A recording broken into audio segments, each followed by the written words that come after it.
a man, of course, whose career bridges state governance and national planning. He was with us here earlier on. As governor of Kebbi State, he pioneered agricultural and economic reforms.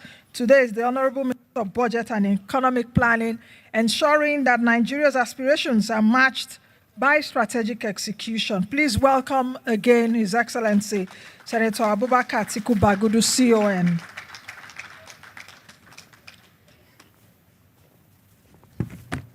Okay, it's like the two ministers have given our moderator this middle seat to sit.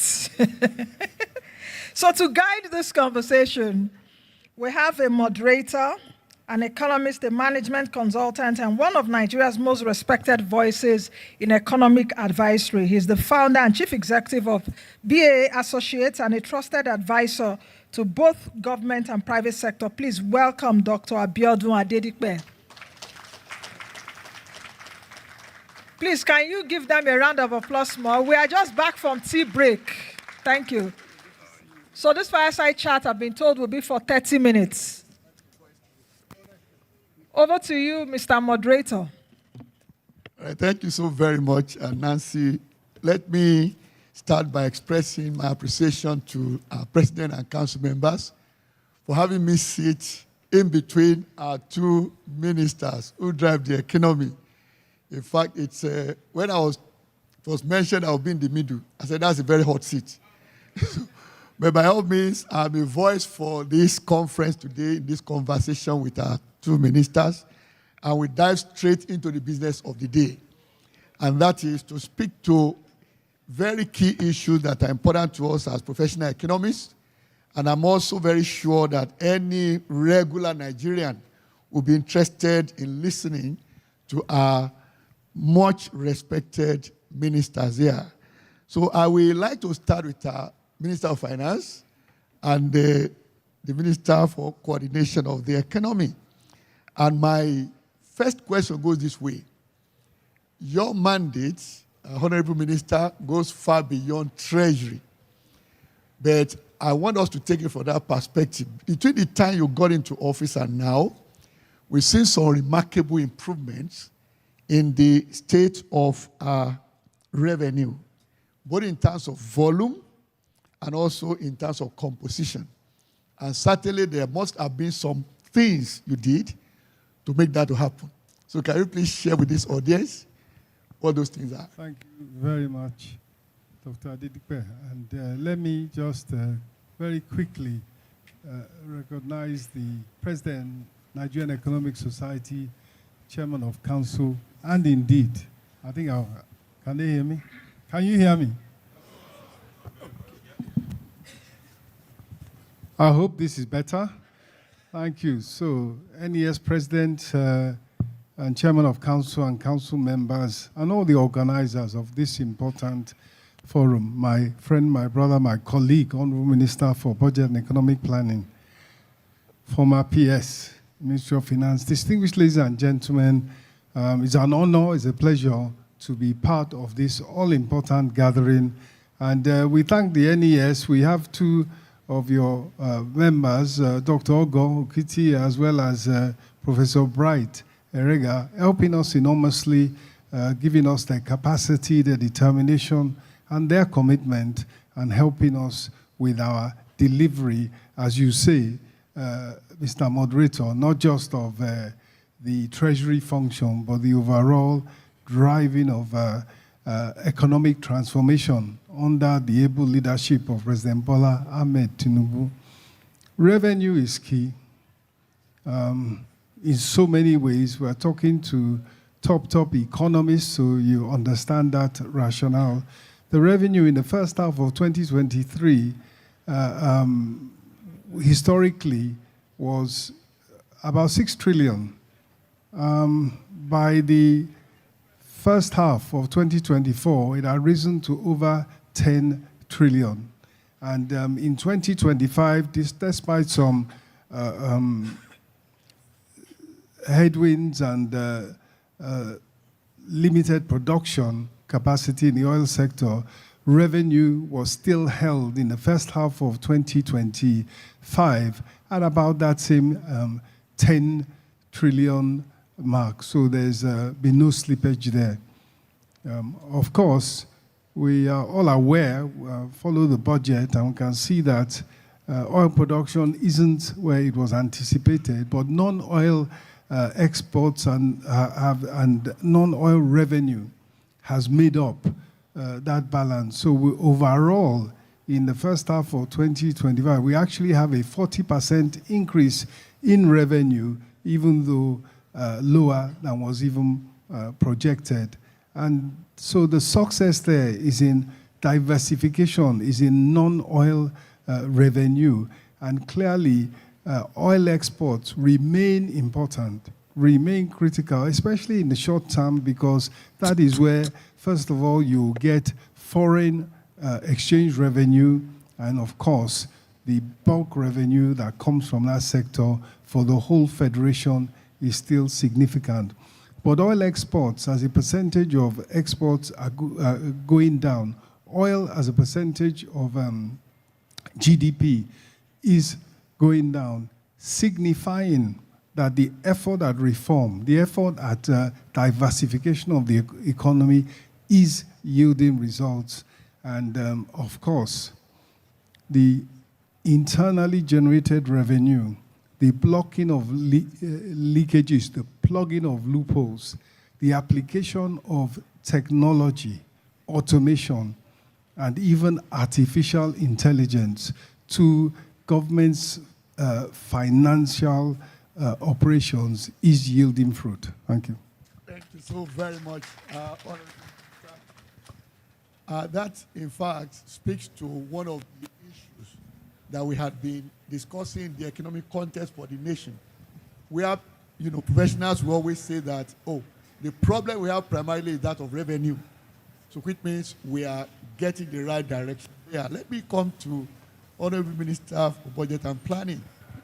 Now, we've had Nigerian National Development Plan 2021-2025, which, of course, come to conclusion December of this year.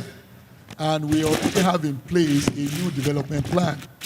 So what now are the... Oh, thank you very much. This is clear. Thank you.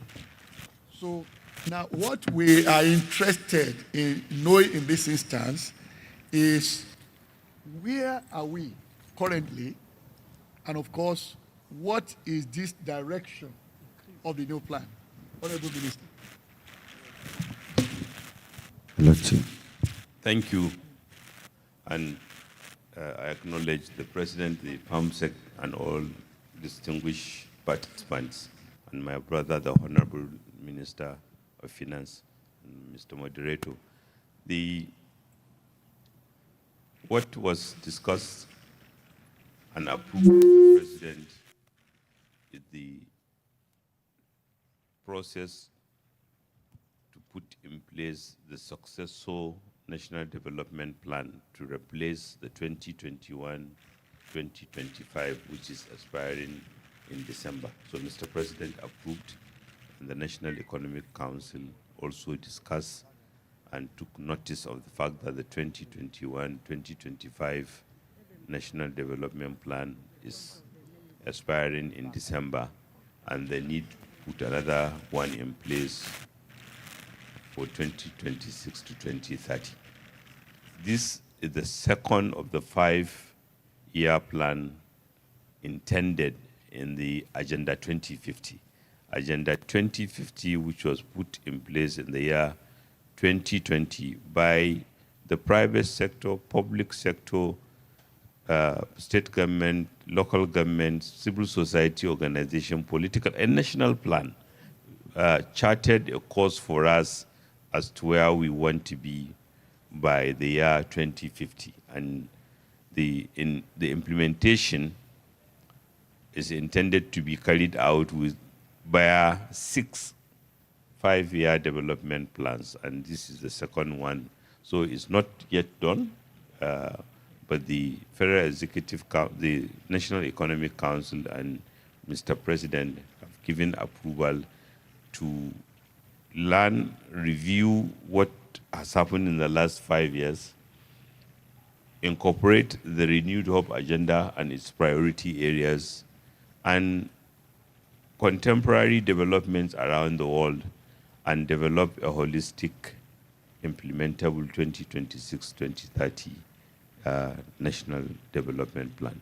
So this, like other plans, is going to be national. It's going to involve all the three tiers of government. It's going to involve the private sector. It's going to involve civil society organizations. It's going to involve Nigeria Economic Society. They will have a pride of place. I was waiting for that. Well, I thought I should have started NESG, but like I said, we always consider them as part and parcel of us. And for a national development plan, like I remarked earlier today, we even expect that National Economic Society should lend their capacity at all levels of government, the local government, our planning thought process envisage that the local government should also have plans, and they need support, and then state governments as well, then a national plan. And equally, Mr. President and the National Economic Council have considered and approved a renewed hope World Development Plan, which is going to support the National Development Plan that is going 2026, in the sense that inputs for the development plan will be generated from the ward to local government to state, and to be collated and made use of in drawing up the national plan. So that will even guide revenue, so resource allocation in subsequent years. We believe federal budgets should have evidence of how to support other levels of government, how to support other priorities. Locally, like I said earlier today, quite often, and I think this National Economic Society should interrogate this issue very well. Our Constitution has laid significant foundation for national planning. And I think the issue is, how do we ensure that all political actors, all governments recognize that constitutional provisions, those constitutional provisions, appreciate them, and if we are not satisfied with them, change them. But our elected officials, our legislator, our legislature, executive, and even our judiciary, in Section 13 of our Constitution, they are obligated to seek the observance and achievement of the fundamental objectives and directive principles of state. And these fundamental objectives include economic objectives, include provision for planning, and those economic objectives, social objectives, political objectives, environmental objectives, and even duties of citizens, I believe should be the irreducible minimum foundation of any plan.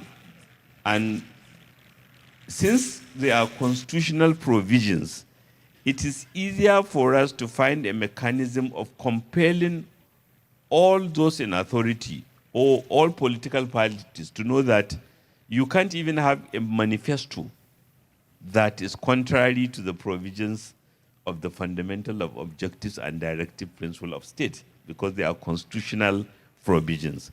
And like I said, if we want to improve them, it's okay to improve them, but we must appreciate that we have a solid constitutional foundation for national development planning.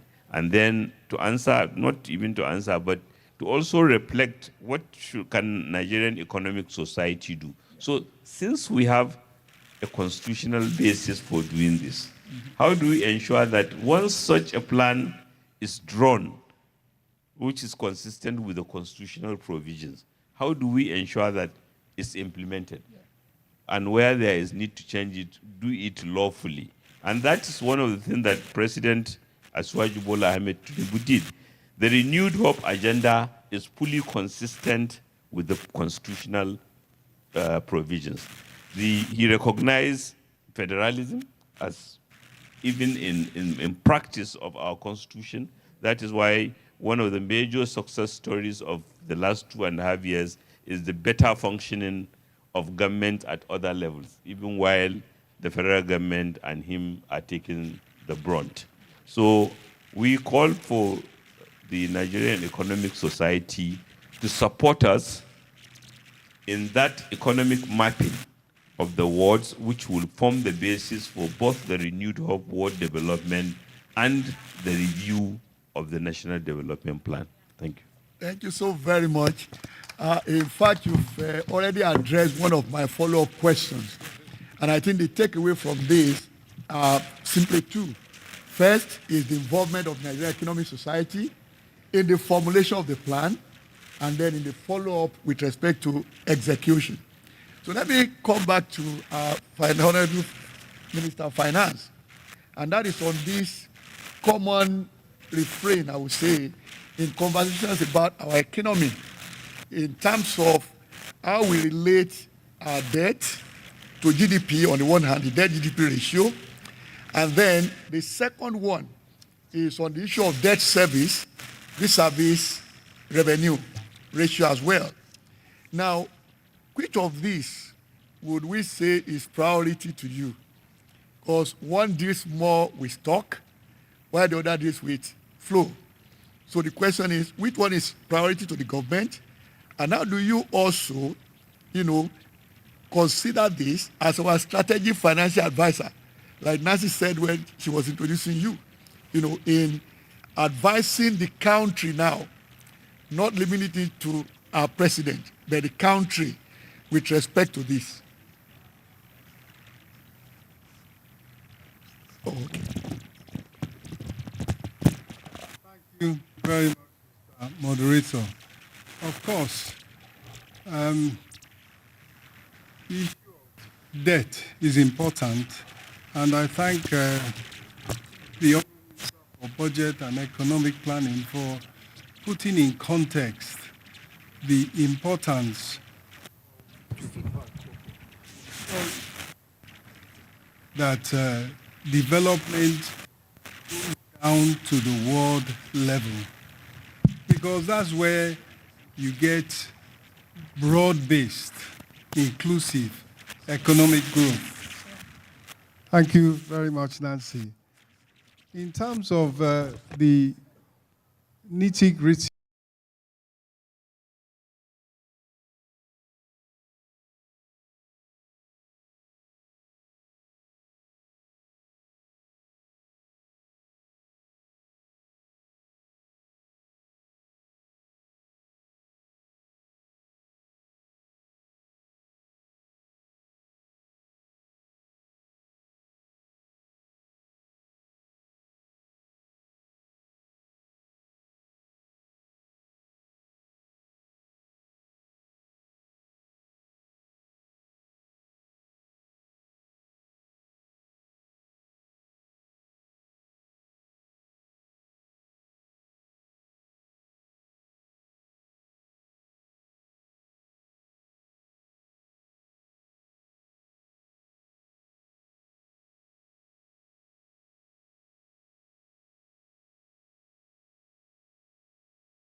meant going to the market and borrowing on commercial terms in order to stay within the law. And so the issue here is that you finance with revenue, you finance with debt. And it's the balance that must be achieved that is such that the debt financing is sustainable.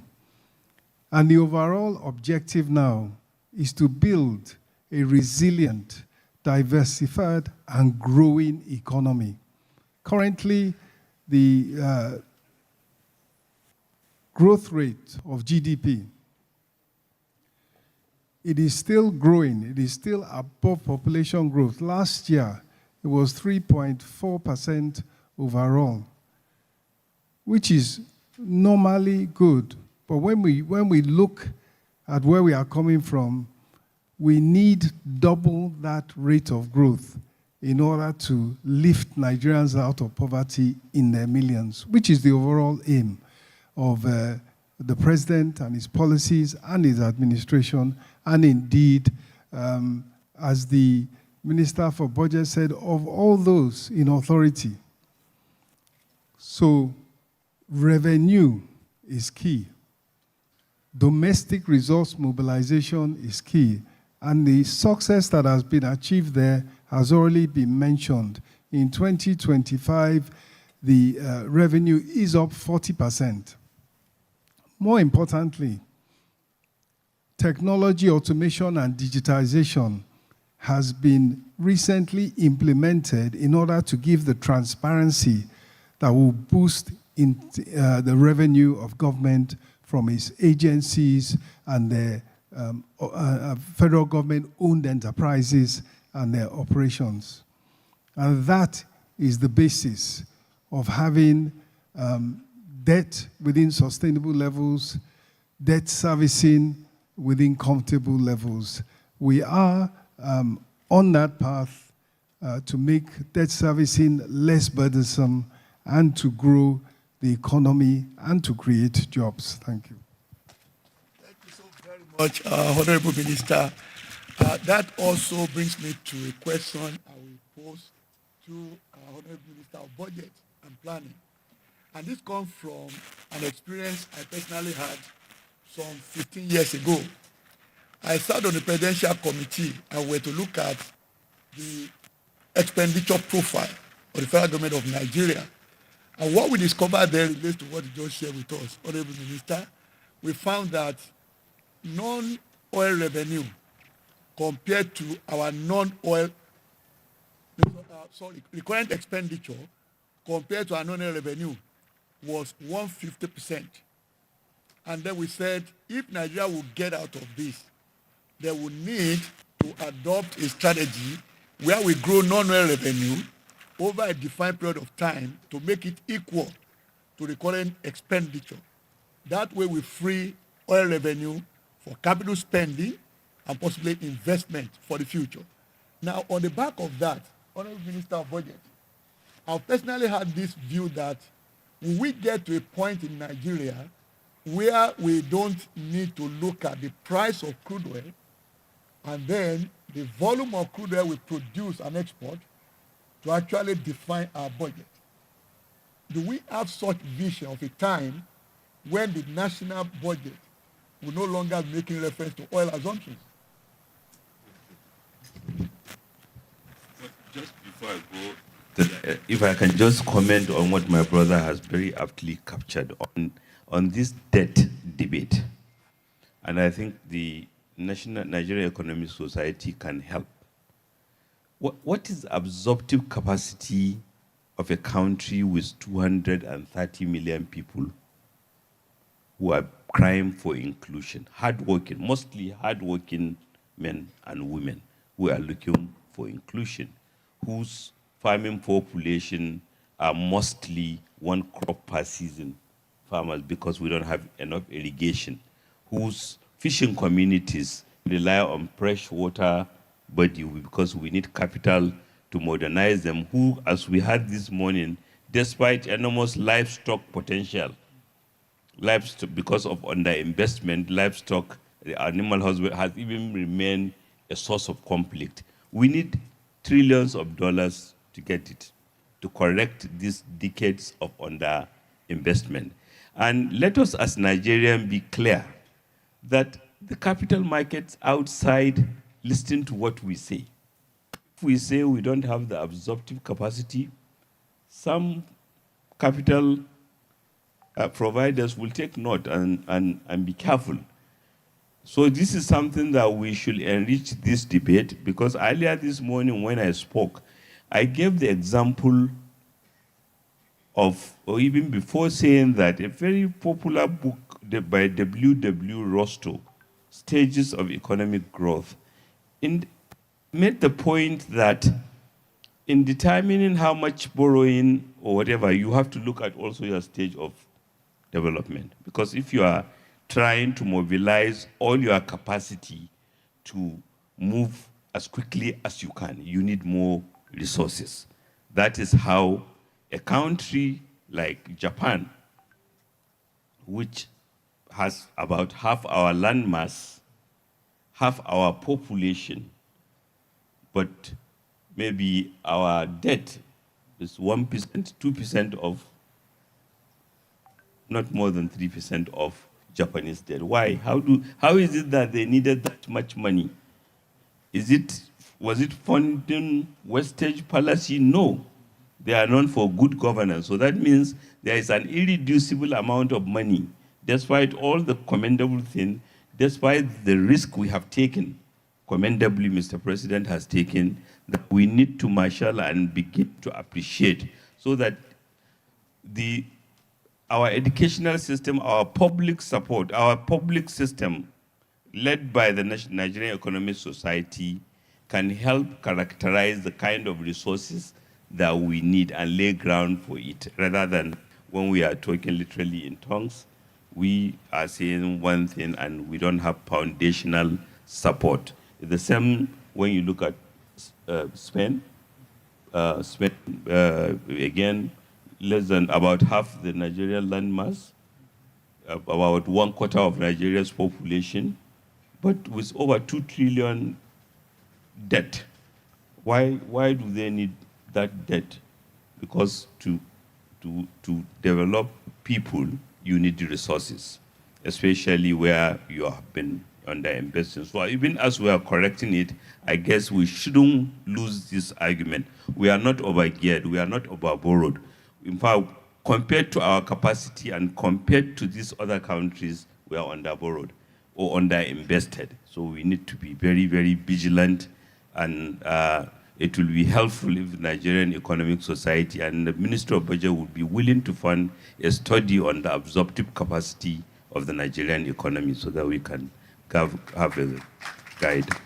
And to come back to your question, again, we have to understand recurrent expenditure and stage of development itself, because yes, it may sound as if recurrent capital is always better than the recurrent, but where your recurrent includes salaries of teachers for a country that is struggling to give education to every child, then it's not such, or where we are, that recurrent improve providing your security services in order to secure the country. So the recurrent is not necessary, but even at that, I think Nigeria has done well in terms of the mix. Do I see a day when we will exit reference to oil? Let's even understand the evolution. Being a federation state, being a constitutional federation, historically, there has always been the context setting that will guide both the national, state, and local government budget decision. So it's like a culture that evolved. What are those major indices, major items? At one time in Nigeria's history, maybe many people have forgotten the price of cocoa or price of tin used to feature in the item. So this is an evolutionary pace. As what we are seeing in terms of non-oil revenues becoming more important sources, as significant as oil revenue, I can see a way at the end that maybe even for editing purposes, we may not need to be mentioning crude oil price or even oil price, but they will remain important tools, not just in Nigeria, but globally. If you follow many indices, oil price is one of those major, not because it's the most important, but because it's a significant determinant of other indices. Thank you. Thank you so very much, Honorable Minister. I know time now is not our friend. Looking at the dashboard there, we have barely 2 minutes. Okay, all right. So I'll therefore give it to... Thank you very much indeed, and I thank the Honourable Minister for the context he has said. The reality is that the Nigerian economy has turned from one in which it was closed. You did not have market pricing of petroleum products. You did not have market pricing of foreign exchange, which meant you needed privileged access.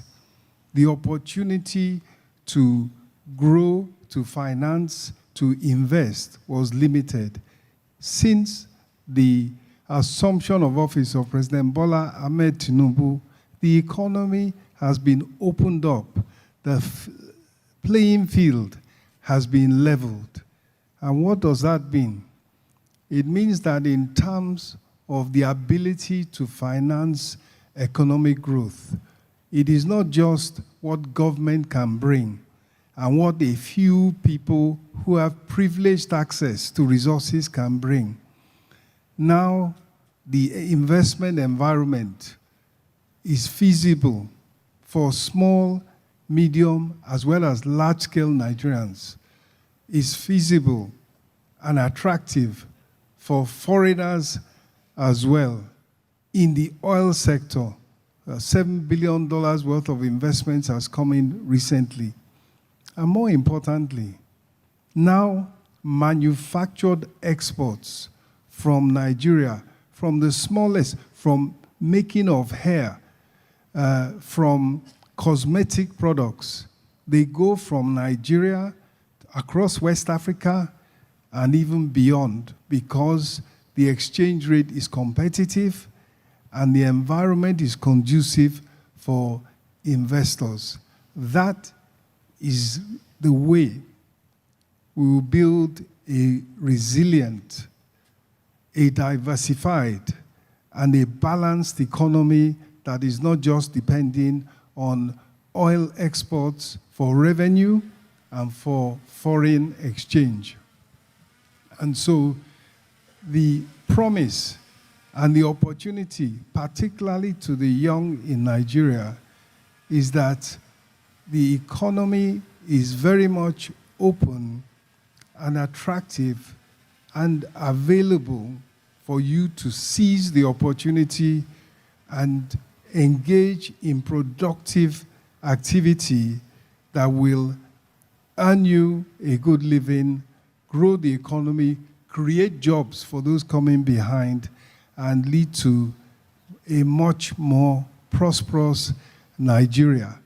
The change that was required has already occurred, and now we just need to stay the course and keep on doing the things that we are doing to make the Nigerian economy strong at all levels. And finally, I will commend to all of us, including the Nigeria Economic Society, a deep examination and understanding of the initiative led by, under the Mr. President's direction, led by the Minister for Budget and Economic Planning, of a world-based grassroots development program that empowers Nigerians in each ward. Nigerians engage in productive activity, it boosts them with funding and with capacity and with facilities. And that now speaks to a widespread development of the economy, widespread sharing of the benefits of growth. Thank you. Thank you so very much, dear ministers. I wish we had more time to interrogate the issues much further. But as it were, on behalf of our president and the council, I want to say a very big thank you for the time you made to be here, honorable ministers, and for the views you shared with us. I have quite a number of other questions, but unfortunately we can't take them today. But maybe, Mr. President, sir, I will put it ahead that next year at our conference, we'd like to have a repeat, probably for a longer period. So thank you so very much, honorable ministers. I most appreciate it. Yes, sir.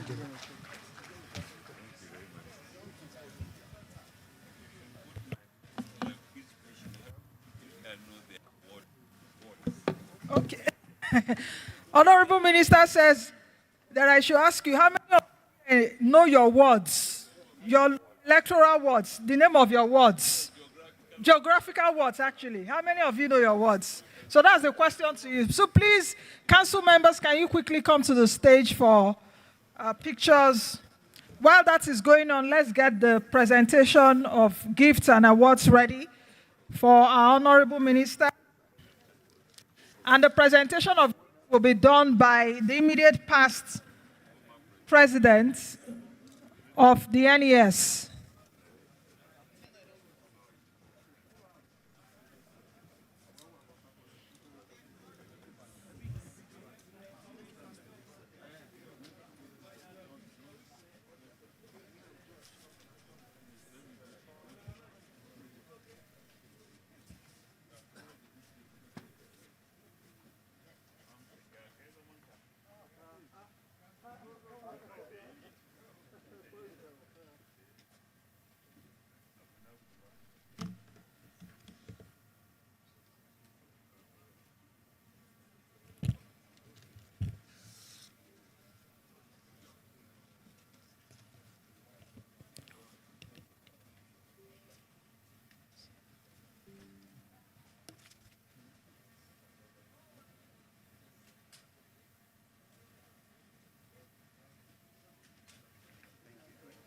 All right, thank you very much. Thank you. Honorable ministers, please, the Nigerian Economic Society has some gifts for you and awards. Please, that will be presented by Professor Umu Ahmed Jalingo, the immediate past president of the Nigerian Economic Society. Please, can we get the first award to the Minister of Finance and Coordinating Minister of the Economy? Professor Ahmed Jalingo will do the presentation.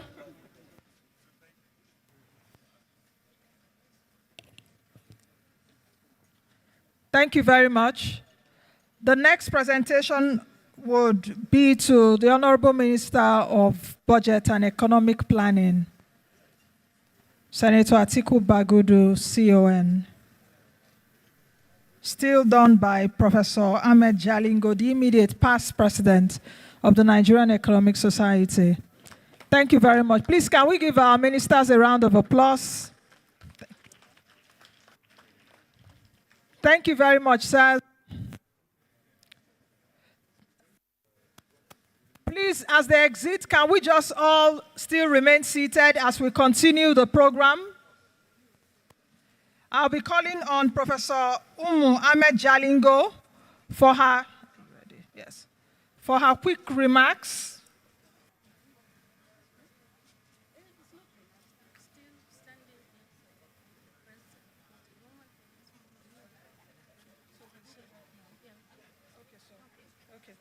So please, can we give a round of applause to Professor Ahmed Jalingo, the immediate past president of the Nigerian Economic Society. Thank you so very much, Nancy. And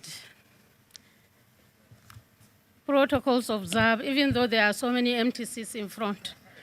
Yes, ideally, I'm supposed to chair presidential presentation this morning or around afternoon time, around 12. However, some people puts a lot of pressure on my president because he is a listening president. He called me to give me the constitutional role that I'm supposed to play. I don't want to go down into history as an IPP who had not chaired her president, make some comments on the presidential address. That will not be a good thing for Nigerian Economic Society. And he has listened, called me back after a few minutes, and I want to take up from there. Constitutionally, I'm supposed to discuss his paper, make some few summaries. However, I also know presidential addresses, as we all know, is an address that is unique to the president of Nigerian Economic Society at that particular moment. It is unique because it's an address that does not elicit comments, it's an address that does not require questions, an address that does not solicit input, nor is it an address that will require, for instance, contributions from members. So his words are final. It is supposed to be his day, and I don't want to take that shine away from him. So my coming to this particular podium is to reaffirm the essential need of us to go by protocol, by constitutional means, and then to allow the presidential address to take its natural course.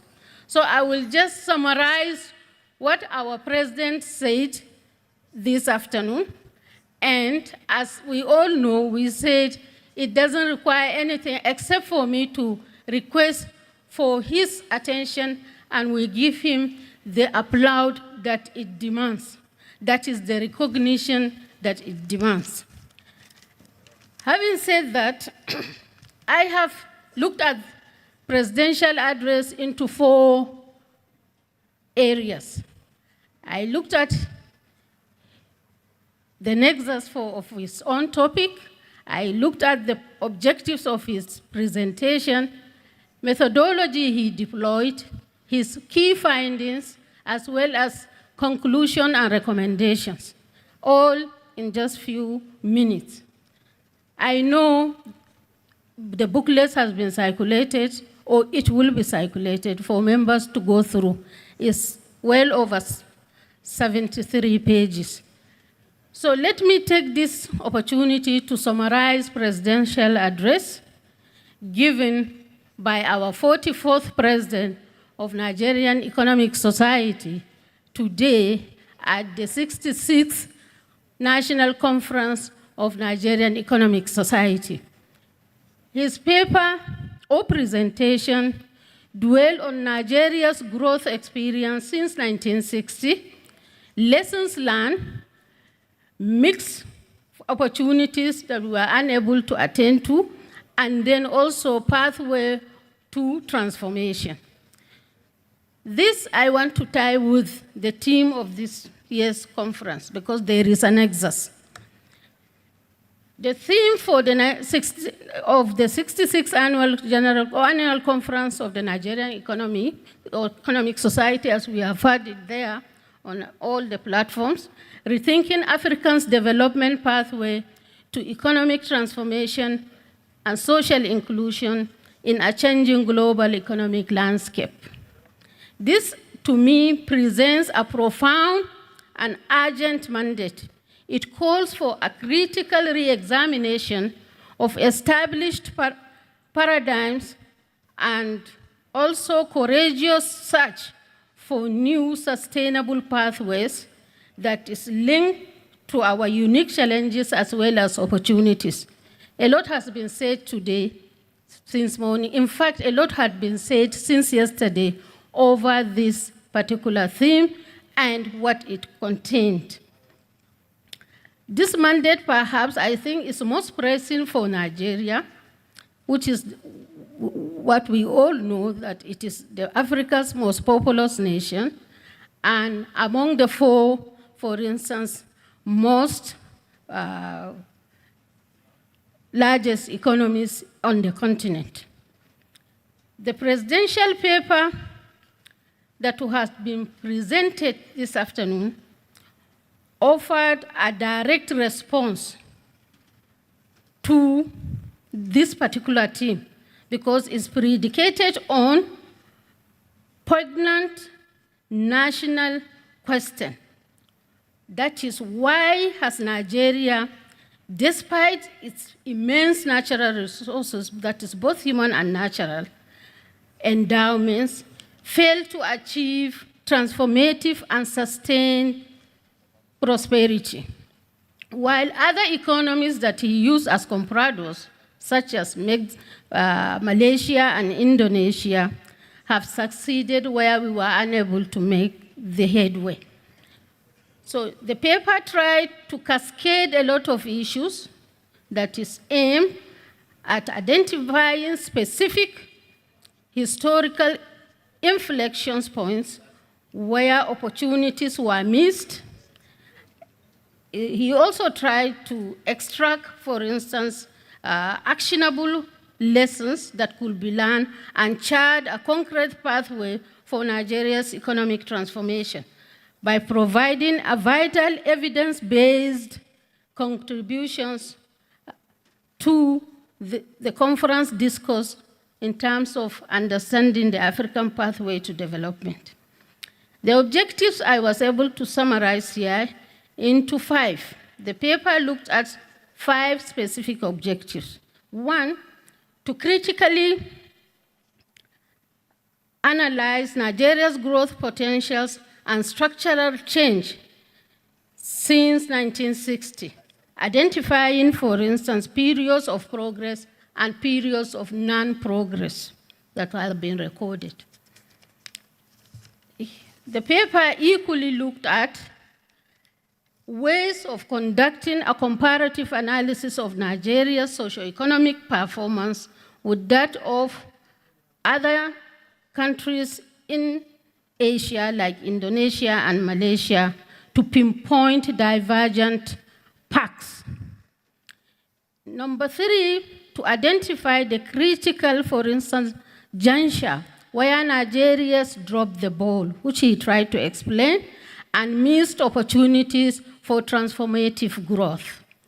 He also looked at, for instance, the empirical assessment of the feasibility of the current national ambition of achieving a $1 trillion economy by 2030. And he has also made a lot of points over it. Finally, the paper proposed a strategic policy framework and recommendations to place Nigeria on a sustainable path to achieve economic transformation. What were the methodology deployed? I feel the paper employed multi-pronged approach. Several methodologies were used. There was this historical and descriptive analysis that he adopted to review detailing of Nigerian growth trends, sectoral competition, savings investment, for instance, patterns, and macroeconomic volatility from 1960 to 2023. There was also the comparative case study analysis that was also deployed, where systematic comparison with Indonesia and Malaysia were taken into account to see areas of divergence and convergence, and what leads to the differentials, for instance, in the growth path.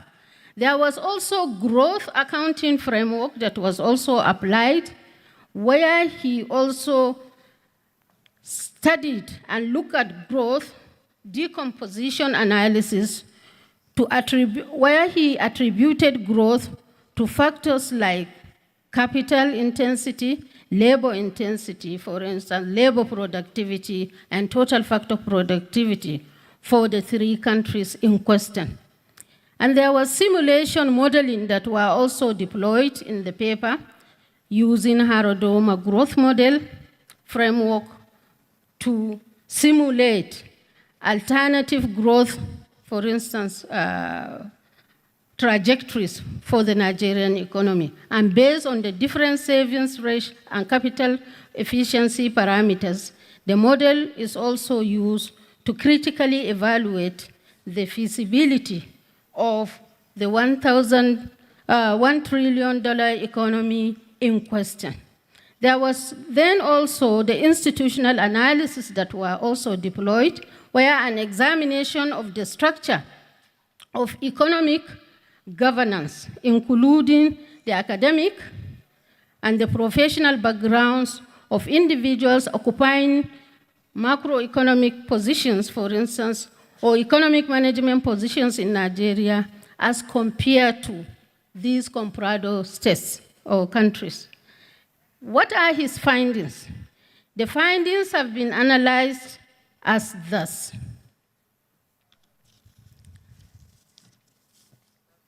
The president made a volatile and unsubstantiated or unsustainable growth as one of his findings, where Nigeria's growth has been highly volatile.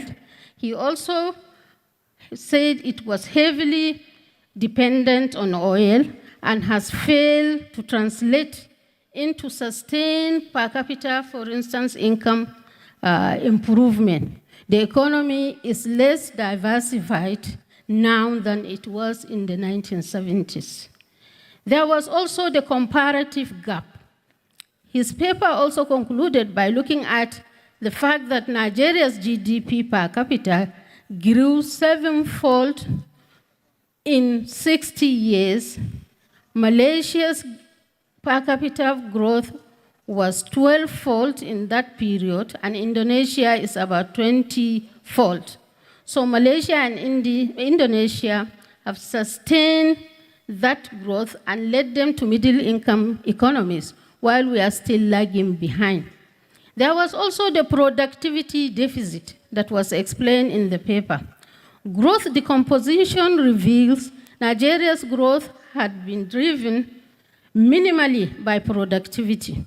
Nigeria has the lowest, for instance, total factor productivity growth as compared to the two comparado states that he mentioned.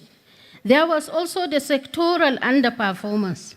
Nigeria's, for instance, manufacturing sector is weak, and compared to other economies that he looked at, like Malaysia and Indonesia. And for us to achieve productivity and save, for instance, food security, we must look inward. Again, we must diversify and we must try to balance this particular gap. There was the issue of human capital, for instance, exodus. We look where he said Nigeria's, for instance, also perform and underinvest in education, in health, and other human capital development indicators. And there is the need for countries like Nigeria to be proactive and invest in that particular sector. There was also weak institutions and governance, where he looked at Nigeria, for instance, suffering from macroeconomic instability, policy discontinuity. He also looked at the issue of corruption and how it affects performance in most economies of this country. There was the economic governance also deficit, where he called for professionals in the field to be engaged in key economic sectors of the Nigerian economy for them to give the desired result. And for the 1 trillion economy target, which is currently, as he pointed out, is unrealistic, and the number of years we have to stay is about 12 to 18 years if we are to grow at even 31% for us to achieve that. And he averred that no country will be able to do that within that short period of time. So conclusively, the paper concludes that Nigeria's growth tragedy is not preordained, but it's a result of policy, for instance, failures, weak institutions, and a lack of long-term vision. The lessons from other Asian countries like Indonesia and Malaysia to the president said are clear stresses. They are the success stories that are built on strategic diversification, human capital involvement and investment, macroeconomic discipline, as well as strong institutions. And we need to imbibe that if we want to get to where we are targeting. Then there are also policy recommendations that are also proffered by the paper, which is to mobilize savings and drastically improve the capital efficiency. He also proffered that we should also invest heavily in agriculture and revitalize agricultural revolution. There was also the need to promote export-oriented manufacturing for a country to leapfrog from where it is to where it wants to go to. There is also the need to address inequality between and the have-nots so that there will be a way of moving different strata of the economy forward. Also the need to embrace development planning as a long-term strategy if we want to get out of the woods. And we should not, for instance, encourage stopgap planning methods. There is the need further, as pointed out by the President, to strengthen economic governance, where I emphasize economic sectors should have economists at the top of, at the helm of affairs in order to move the country to the desired level we want, and to prioritize human capital development as a means of getting to where that country will want to be.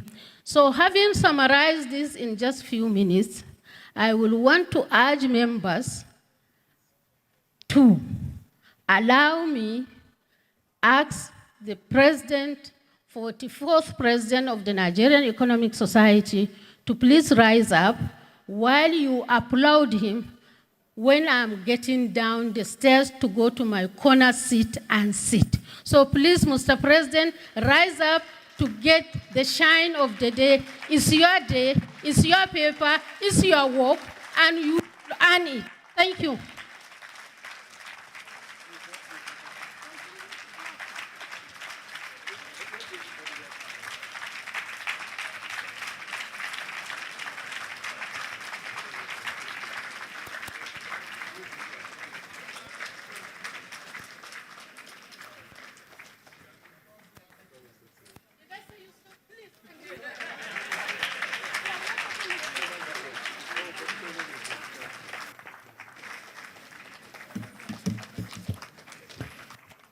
Please continue clapping. Continue to clap for the immediate past president of the NES. Thank you very much. We want to say thank you to all of you for your patience and for being there as we all continue. We're about to move on to our second fire chat for the day. And we still don't have a couple of people, but we'll introduce them as they come forward.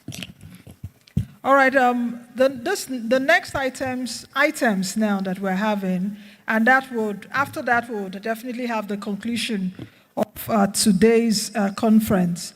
We'll be having dual plenary sessions.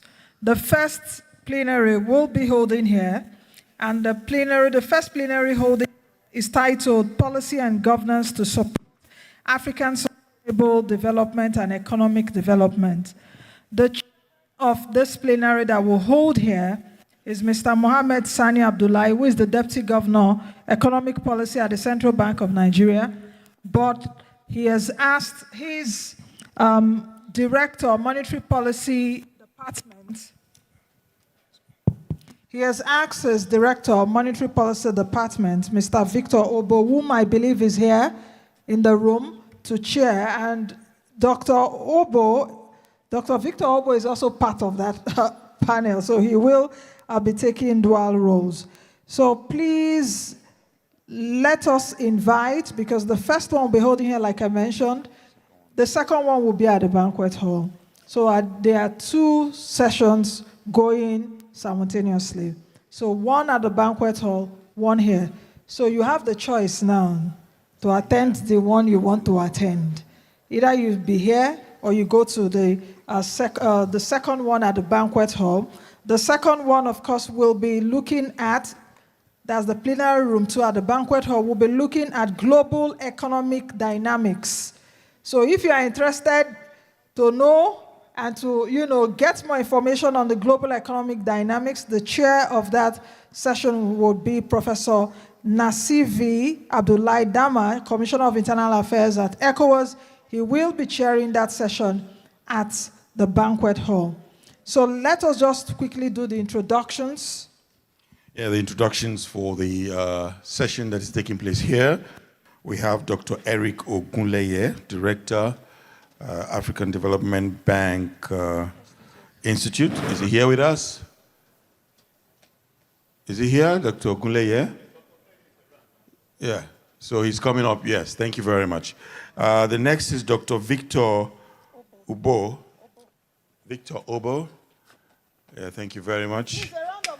Thank you, thank you. So we know they're here with us. Take your seat, and then we have Professor Wale Ogunkola, University of Ibadan. Yes, please come forth. Yeah, for the next session, the other one at the banquet hall with the title Global Economic Dynamics, and has a chair of Professor Nazifi Abdullahi Darma, will be taking place at the banquet hall. And we have their speakers, Honorable Bioma Kamara, Director General, West African Monetary Agency, WAMA, represented by Dr. Elijah Udo. Dr. Elijah Udo. And then we have Ambassador Philbert IKA Johnson, Director and UNIDO, Representative, Sub-Regional Office in Nigeria and ECOWAS. Ambassador Philbert, going the other side. Then we have Yusuf Rekia Okwemi, Director, Payment System Policy, Central Bank of Nigeria. Is she around? She will also be going to the other side. And then the last but not the least, my dear good friend, Dr. Baba Musa. Please come and give him a big round of applause. We're sending him to the other banquet hall to be there with them. Of course, Dr. Baba Musa is the Director General of YFM and the Vice President of NES. So let him take his colleagues and they go over there and talk about global economic dynamics. I want to assume that those that are standing now are moving over to that area. And please, like I mentioned earlier on, these sessions are going concurrently. And after these sessions will be launched, then we are done for the day. After these sessions launch, we are done for today, not for the annual conference. We are done for today.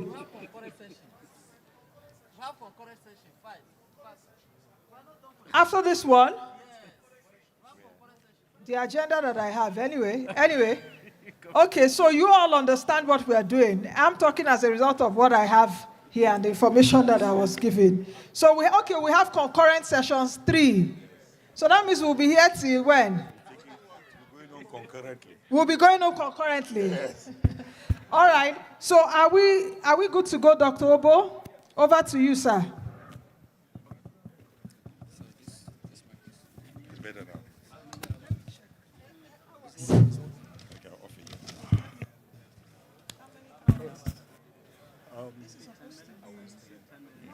One hour. Yes, sir. Good afternoon, the President, executives, and distinguished members of the Nigerian Economic Society. Let me start by conveying the apologies of the Deputy Governor of Economic Policy, Dr. Abdullah Hisani, who was here earlier, but had to be recalled for another urgent official assignment. And that is why I'm standing in for him. I'm supposed to be a panelist in this discussion, but I'm not sure my head is too big enough to wear two caps. So if I'm able to wear one, I think I may have been saluted. Having said that, I want to welcome distinguished panelist, Prof. Ogunkola, and my good friend, Dr. Eric. You're welcome. We are going to discuss the theme on policy and governance and how this can support African sustainable growth and economic development. By way of introductory remarks, it is important to know that policy, good policy and strong governance system are instrumental to delivering sustainable growth and economic development anywhere in the world. For Africa, statistics are clear. We have all the resources and potentials that should leapfrog us from poverty to prosperity. According to AFDB, Africa accounts for 65% of the world's uncultivated arable land, which totals about 874 million hectares of agricultural potential.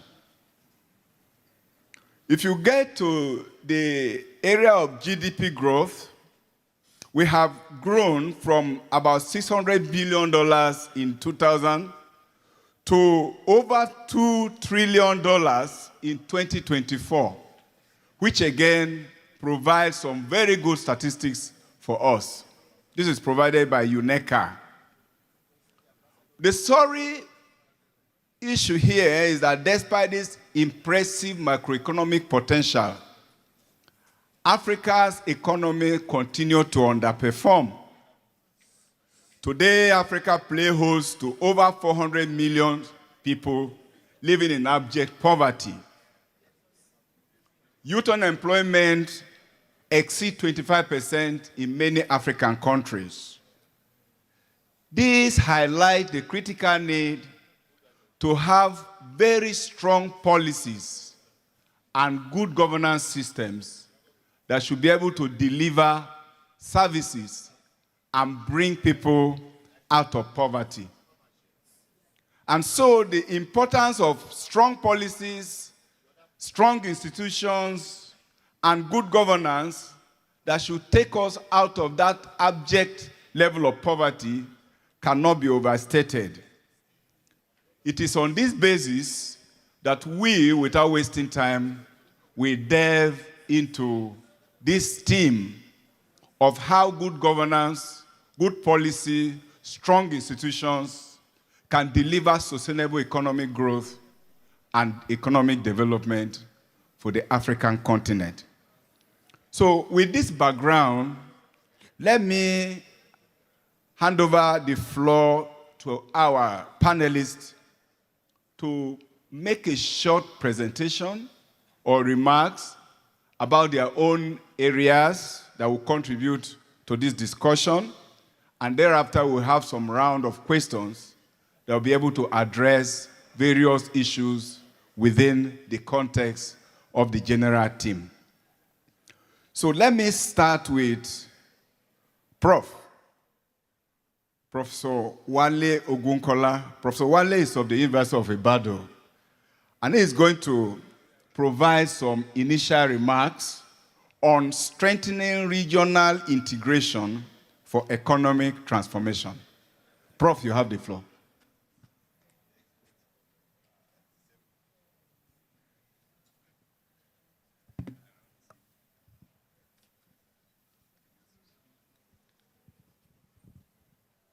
Thank you, Mr. Moderator. let me also thank the President and the members of Council for the opportunity to speak on this important issue. And this is just to link regional integration to the issue of structural transformation. And the first thing that we need to understand is, why do we normally think of regional integration? First, if you look at the story, it's simple. Even if you take the Nigerian economy that we think is very big, it's still very small in terms of global players. Belgium, that is very small in terms of physical size, the economy is bigger than that of Nigeria. So, if we want to optimize, if we want to perform creditably well, we need a larger market. And that started since independence. Again, we recollect the case of ECOWAS formed in 1975. We also recollect the African Economic Community that was done in 1992. And recently, the African Continental Free Trade Area. The whole idea is that we are better integrated, and we'll be able to optimize, we will be able to compete, and we'll be able to diversify our economy. So there are many reasons for regional integration. I've just used that one. The cultural aspect is there. Education is also there. But the way we define regional integration in Africa is all-encompassing. Let me correct this notion that regional integration is the same as regional trade agreement. No. Regional trade integration is just an aspect of regional integration. Indeed, thank God that we have AFDB here. Our Pan-African organization developed what we call ARI, Assessing Regional Integration Index in Africa. And there are 5 pillars. Trade integration is one, which we are all familiar with. We also have productive integration. To me, I will put productive integration as number 1, because if you don't produce, what are you going to trade? Then we have the issue of investment integration, the issue of movement of people, which is still a big issue. You remember the case of our brothers in Ghana, chasing Nigerians, which is a paradox, but it's happening. We also talk about macroeconomic integration, the need to reduce inflation in order to attract cross-border investment. These are different aspects of regional integration in Africa. Take it at ECOWAS level, take it at AFCFTA level. These are fundamental pillars here. And you will agree with me that we can link each of them to the pathway to structural transformation.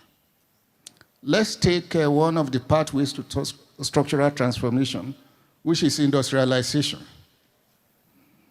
Nowadays, when you talk about industrialization, it is no longer Nigeria producing for West Africa economy, no.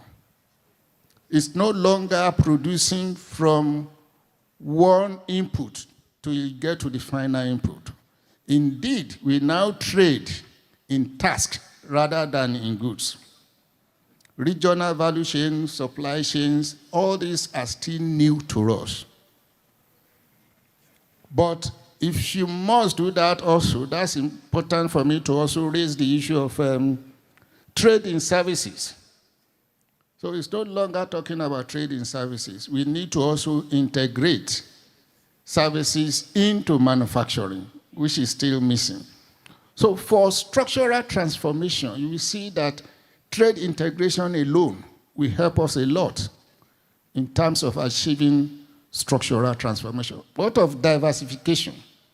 Again, if you are able to specialize in one area and you are able to trade as far as you can, of course, you'll be able to produce more things than just focusing on one item that you are not competitively advantaged. It is important that in all this, what is critical is the infrastructural integration. When I say infrastructural integration, there are two components. The physical part of it, where you'll be talking about road transport, air transport, and so on. But beyond that is what we call soft infrastructure. Nowadays, ICT infrastructure is critical to some of these things. In fact, regionalism and regional value chain, global value chain are based on the development in ICT, development in transportation, where you can produce the brochure here that will be meant for the market somewhere in, across the ocean. So people then use this regional integration not only to plan for their own economy, but to plan in terms of the scale of the economy of their production. Can you do this without regular electricity supply? It's no longer possible. Again, the integration is just beyond the physical aspect, but it also contains so many other ones. Free movement of goods, of course, we signed to many agreements in that area, but is it actually happening to us? These are some of the things we need to strengthen when we want regional integration to promote structural transformation.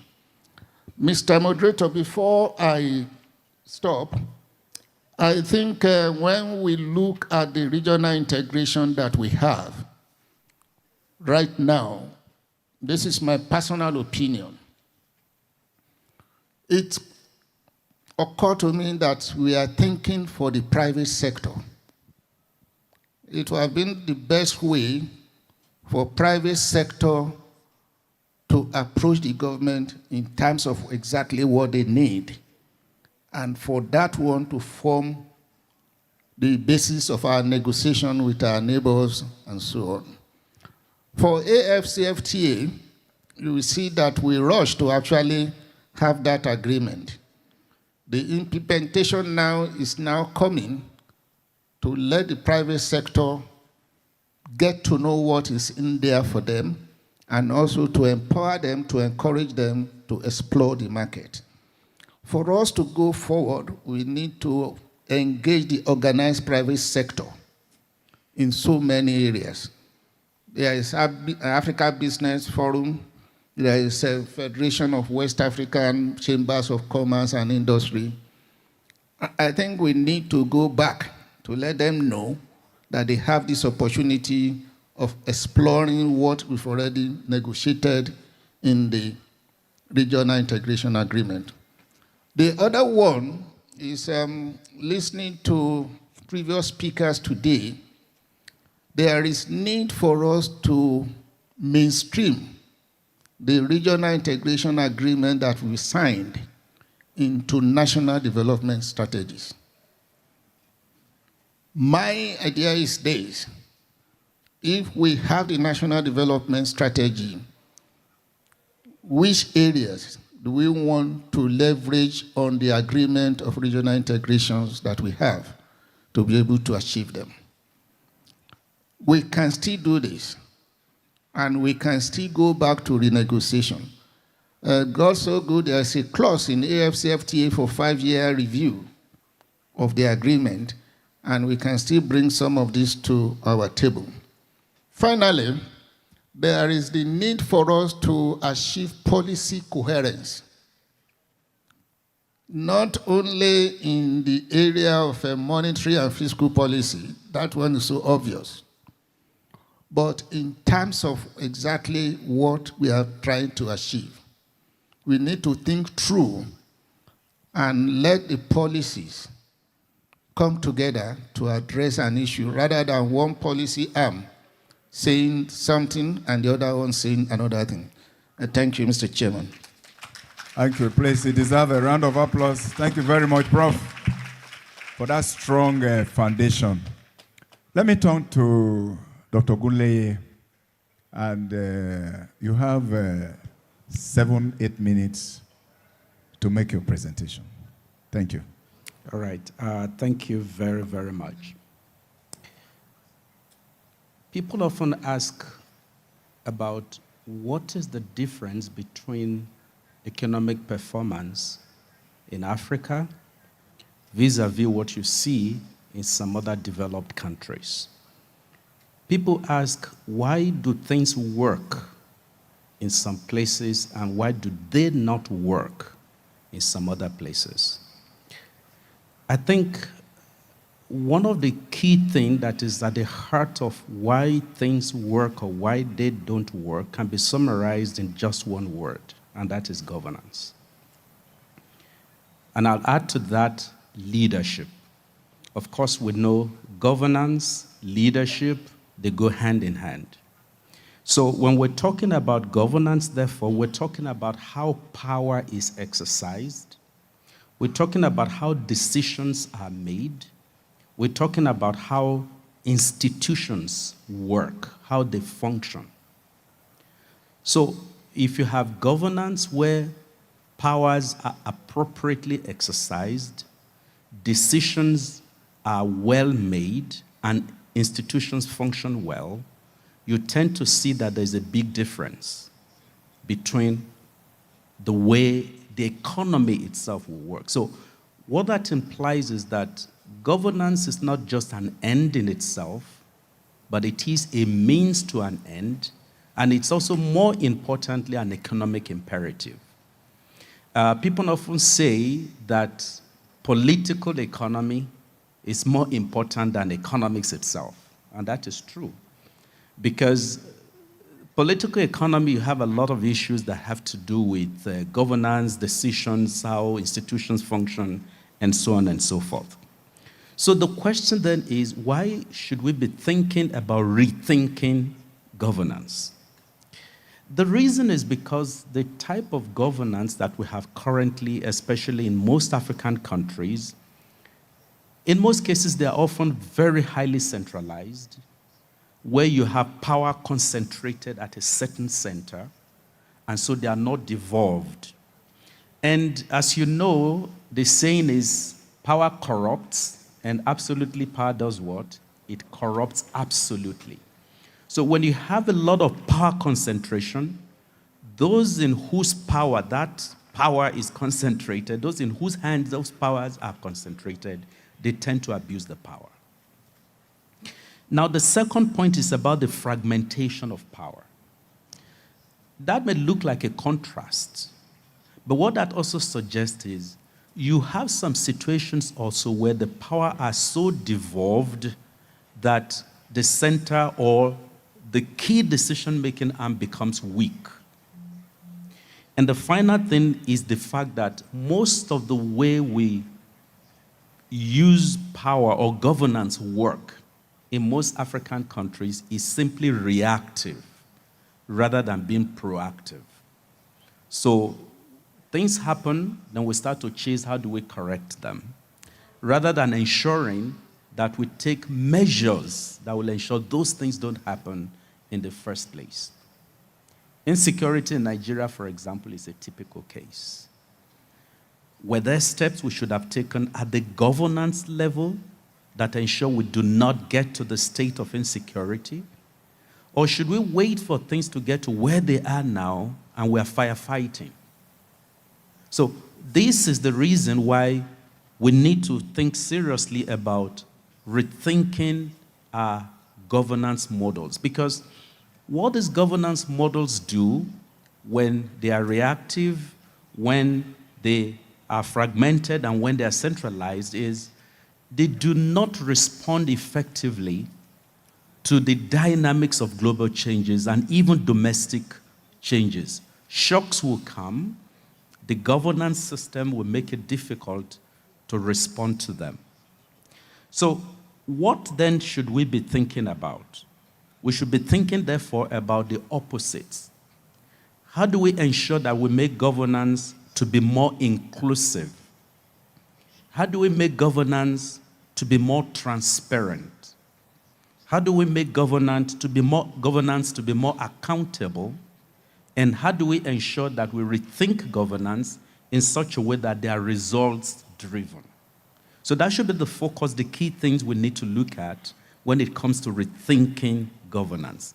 And I will give just a few examples as I go along, just to demonstrate what people are doing in other places with regard to governance or rethinking governance that is making things to work differently from the way they are in this part. So the question, therefore, is if we want to rethink our governance to make it effective, what should we be thinking about? One thing we need to think about is that we need to ensure that our governance is unified and they are coordinated. A lot has been said already about policy coordination by Professor Ogunkola earlier. Of course, when we're talking about policy coordination, people tend to think about monetary fiscal policy, but it goes beyond that. Remember, we also have layers of government. So you're thinking horizontal, you're also thinking vertical at the same time. How do we ensure that there's policy coherence across the federal, the state, and the local? Are they pursuing the same goals? Are they pursuing the same agenda? These are important points when it comes to that. And Rwanda is a very typical example, success story in this regard. Rwanda had Vision 2020, and now they have just prepared Vision 2050. If you go to Rwanda today, you have Volkswagen. The population is just about 14 million, less than 15 million people.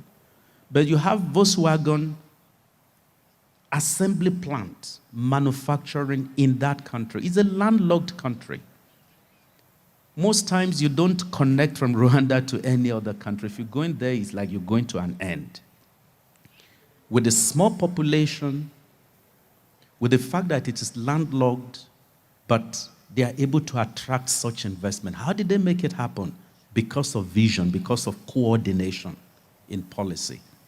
So it's important, therefore, that we start to think about that. Think about Nigeria, 250 or 30 million people. Think about how many Toyota vehicles does government procure every cycle. We're just talking about government. Now think about individuals at federal level, at the 36 state level, in the FCT, yet we cannot attract Toyota to come and establish their plant here in Nigeria. There must be something wrong. While a 14 million population is able to attract Volkswagen to establish their factory there. So policy is the issue. They had the vision. In fact, I spoke with a couple of people in Rwanda. I was there just 2 weeks ago, and they said when the Vision 2020 started, people thought the head of state was just being overly ambitious. That is not going to happen. It cannot work. But it happened. Reason? Because he had the vision. And he could coordinate the governance to ensure that he makes everybody to rally around that vision to make it happen. Of course, we have Vision 2020. I think that's the one I know very well. Most of us are familiar with. I don't know whether we've developed another vision. And if we have developed another vision, to what extent are we coordinated in our approach to make it work? Yes, I see some of my friends from budget and planning here.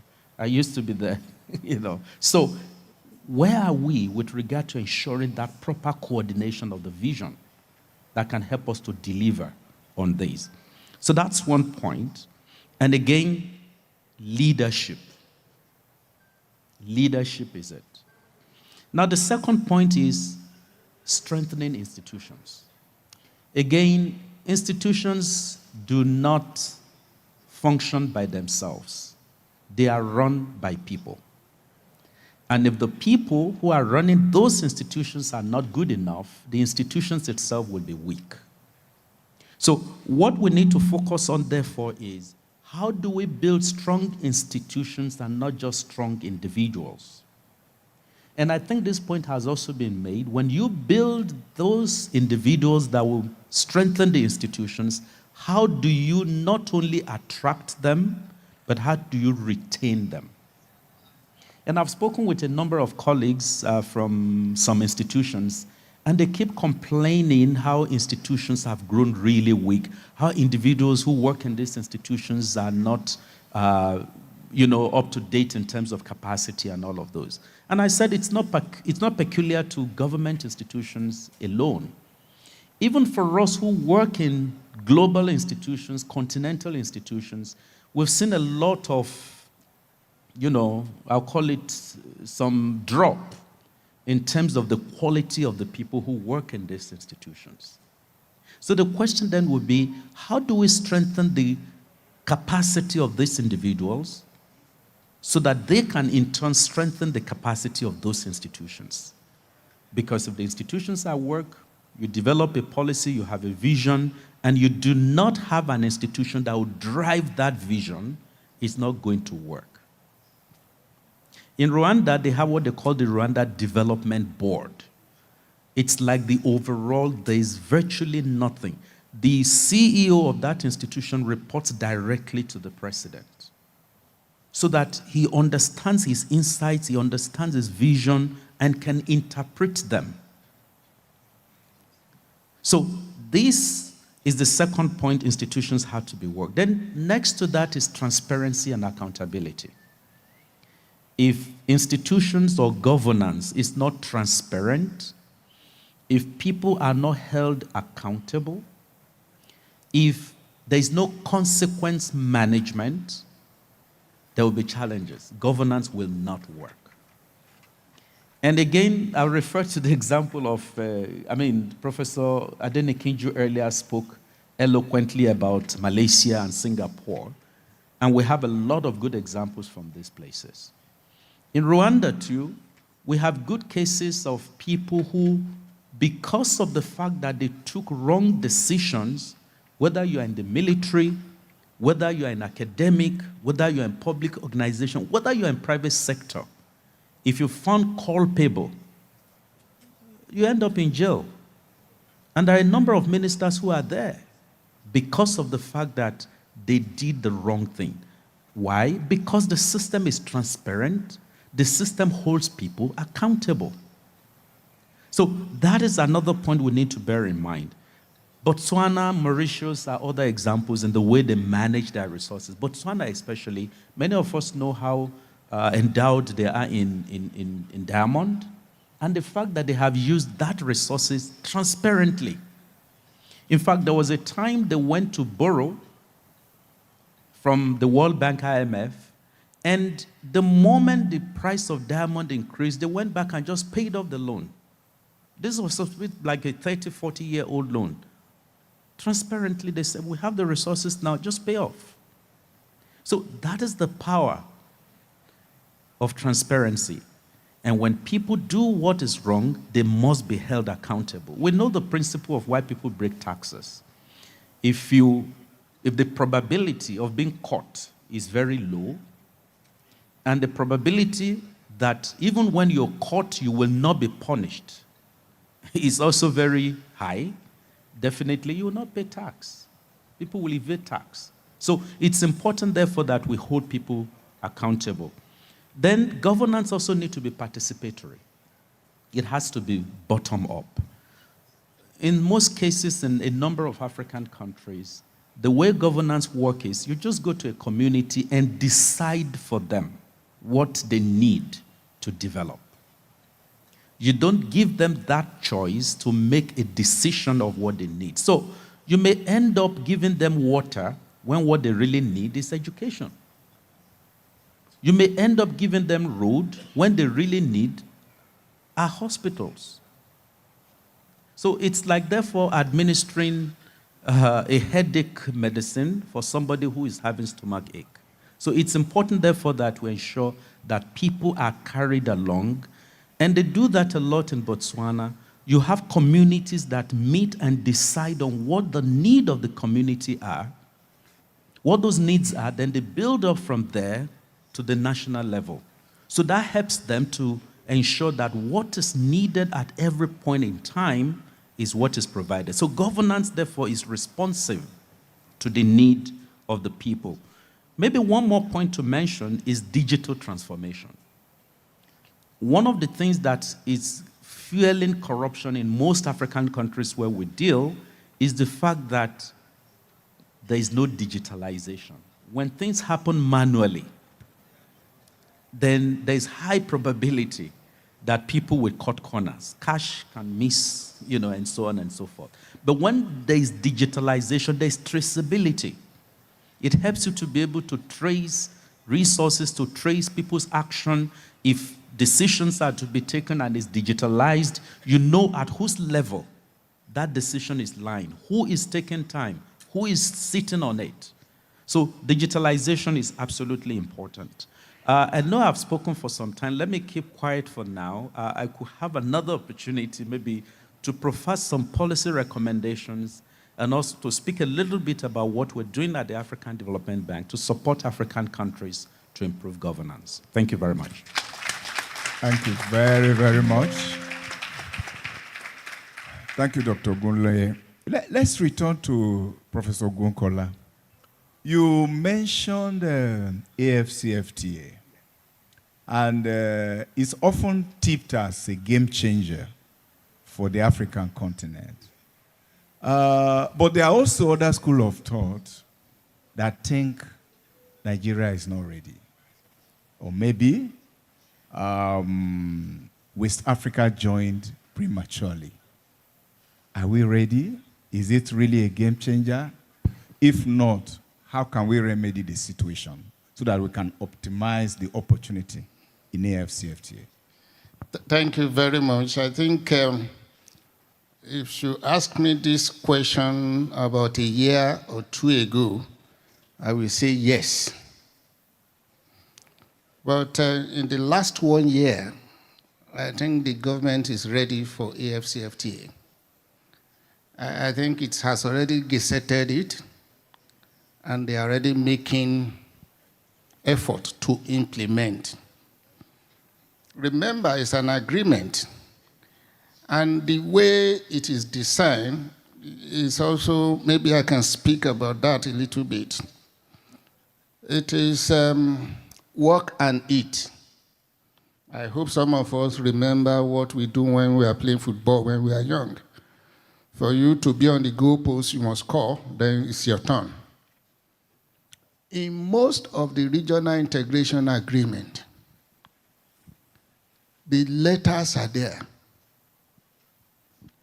But the implementation, the way you see it, the way you take advantage of what is in the letter is the most important aspect of it.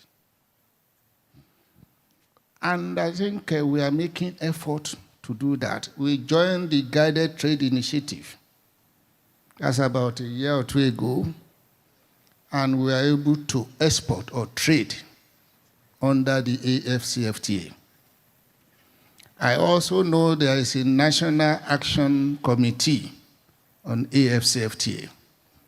So I will say, yes, at government level, we are ready.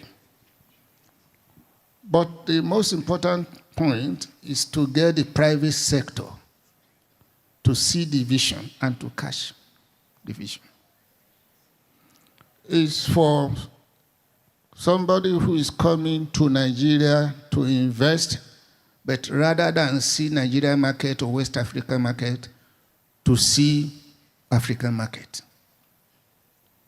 And then the level of investment will also be big enough to service the market.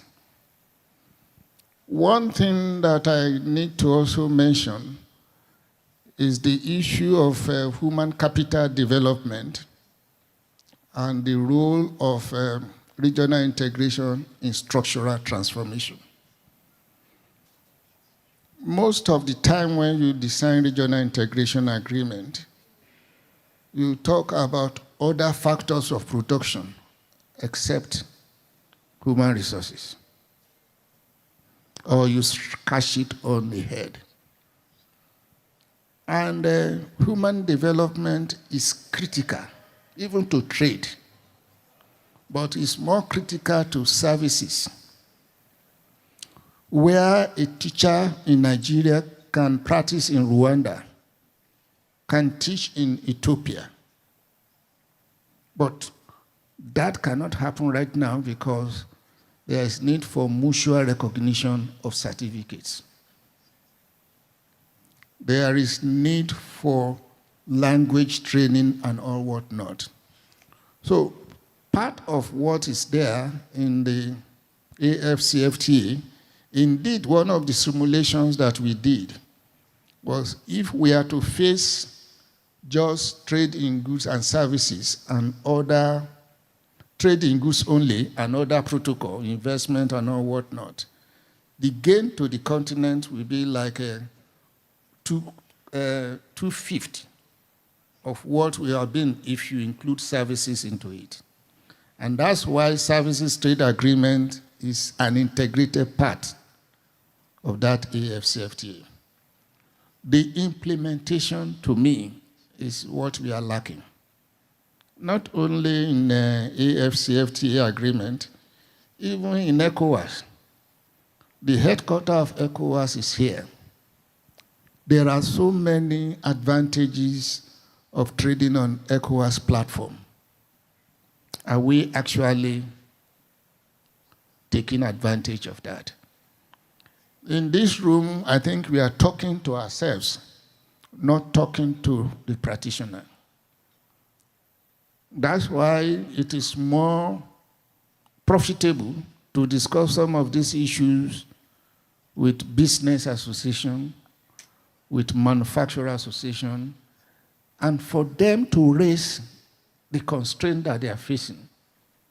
And for us to then look at it, and even if you cannot solve it immediately, when the agreement is being revised, again, it will come up. But we need to do more in that area so that people will then see that I can trade with my neighbors, I can trade within Africa, I can do this better than any other one.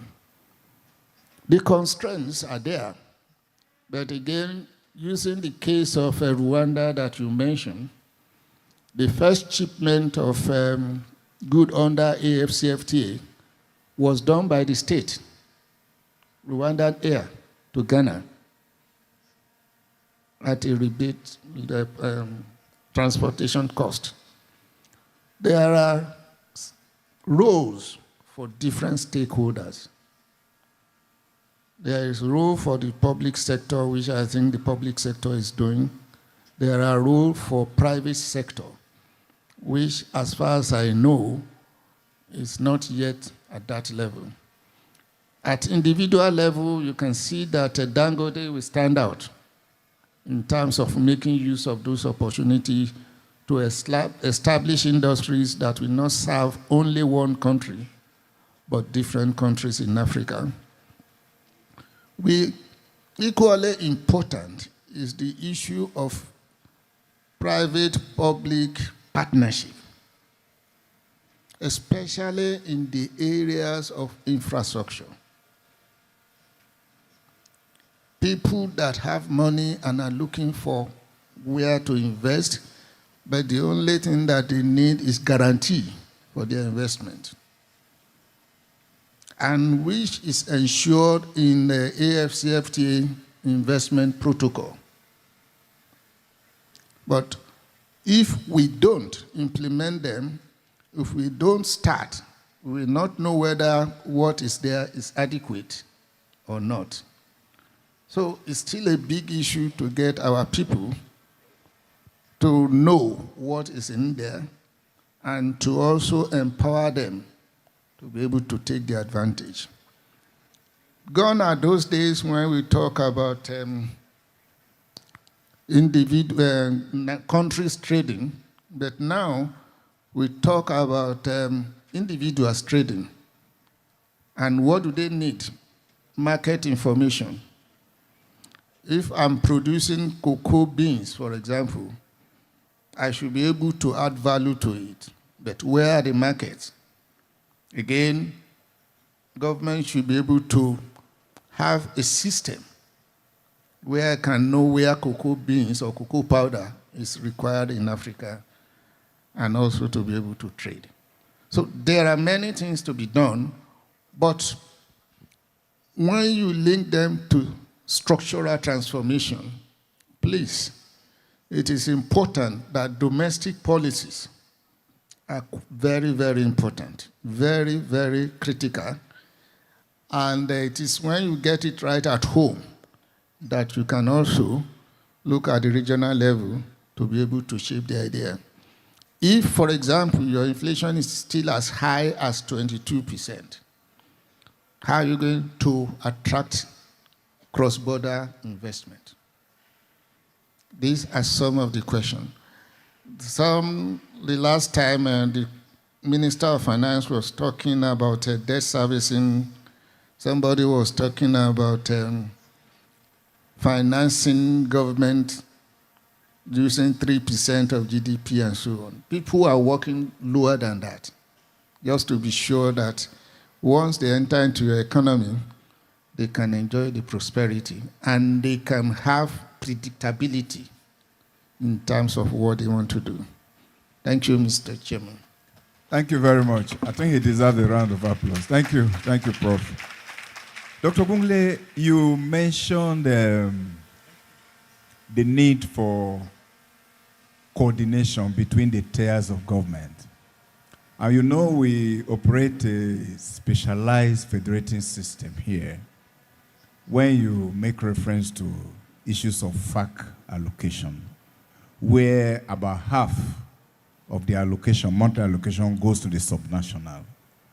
And that is an interesting development when you compare our own form of federation with others. The question is, how do you think that coordination can be strengthened in practical terms to enhance positive development outcomes with reference to governance models? Yeah, thank you. I think the coordination platform already exists, to the best of my knowledge. I'm not very familiar, but I used to be in the aid coordination platform in Nigeria, where there's this, between the federal, the state, and the local government, there's this platform where there's a coordination of policy. I know, for example, there is a strong coordination between the Ministry of Finance and the Ministries of Finance of the different states. I also know that there is also a platform for coordination between the Ministry of Budget and Planning at the federal level and also at the state level. I think what they just need to do is to talk to each other more. The platform is already there. And this is not only peculiar to policy coordination. In the whole of Africa, we're not bereft of policies. We're not bereft of strategies. But the question or the challenge we have is usually, how do we operationalize? How do we implement? You remember I talked earlier about the issue of accountability? I talked about transparency. What we need to do is to ensure that through this platform, there are rules of engagement between the different, tiers of government. And I can give you an example. To the best of my knowledge, especially from the development lending perspective, Nasarawa state government cannot come to the African Development Bank and say they want to borrow. They have to pass through the Ministry of Finance at the federal level. It has to be approved. It has to go to the National Assembly before such borrowing can be considered at all by these borrowers, whether it is the IMF, whether it is the World Bank, whether it is the African Development Bank, or any other development financing for that matter. So I'm just using that to illustrate the fact that we already have the platform in existence. For the revenue mobilization, you have what they call, I think they still call it joint tax board, which is a coordination between the Federal Inland Revenue Service and the different states' revenue services in all the states.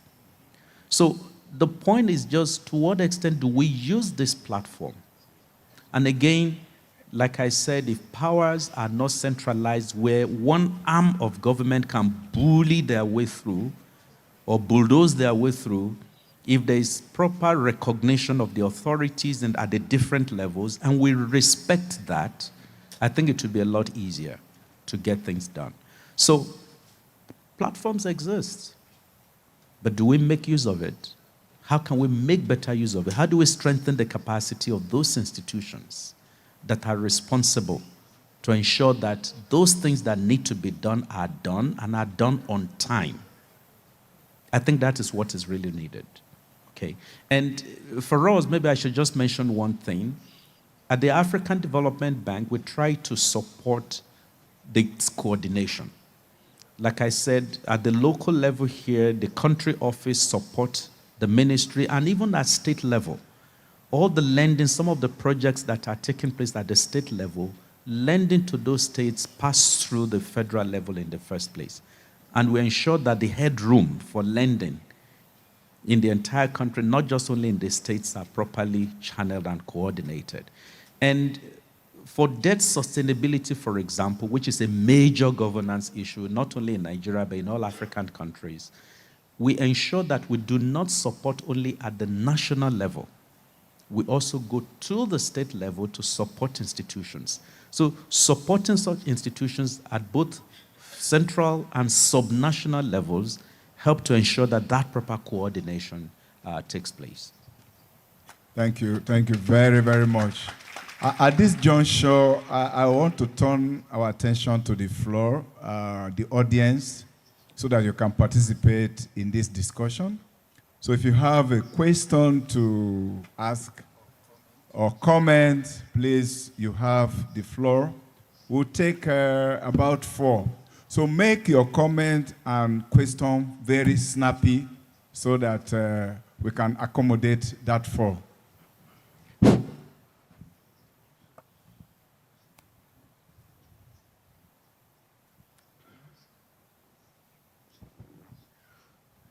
Thank you, Mr. Chairman. My name is Professor Ndubisi Nwokoma from Lagos. I'll be very brief. I'm not going to give another lecture. I have people that would, so many policemen here who would, I can see one of them. So I think the issue of leadership is something you can't overemphasize. I think we can look at the issue of Asia and Africa. And I think the critical issue is dictators developed Asia. And the dictators also ran down Africa. And the issue of developmental state and all that, and the issue of having benevolent dictators, I think that's an issue that we know that leadership is very critical. Even in Nigeria, we can look at even states that are doing well. A state like Abia State, for example, for 24 years, was among the worst states. But within 2 years, we can see a difference. So leadership, I think the point you've made is very, very clear, and I want to agree with that. But the issue is how do we develop leaders to be able to do this job? It's very critical. Then the other issue is about homogeneity and the structure of governance. Homogeneity. Because there's this strong correlation between homogeneity and the rate of economic growth in many countries. When people have divergent value systems in the society, a place like China, they are largely homogeneous. Korea, they are homogeneous. And if not culturally, even in terms of values, these are very, very important. If you have people who are working at cross purposes in the society, it does not enhance economic growth. Even in Nigeria, we can see people in power. People that are working around them are people that from their cultural group. Another person comes in, another group, they'll have the people, and the country can develop, in that. So the structure of governance, to take into account this issue of heterogeneity, if the way you structure it, in the First Republic we had development, that is going on because the structure permitted the East to go at their own pace, the West. That take into account the issue of heterogeneity in the society. So that's another point. The last point I want to make is the issue of leakages in the system. Corruption, leakages. A number of times we have a lot of leakage. And it has been said that the amount of capital outflow from Africa is actually more than the inflow. All these FDIs and so on. So if we're able to stop to block those leakages. So those are issues about leakages, corruption, the structure of governance and the homogeneity, and then the other issue about leadership. Thank you very much. Thank you, Prof. Thank you, Prof. Yes. Yes, please, can you give some slots to the students?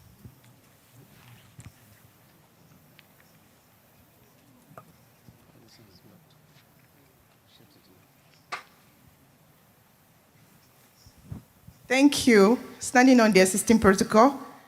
Also, sorry, sir, I'm not a student, I'm a lecturer.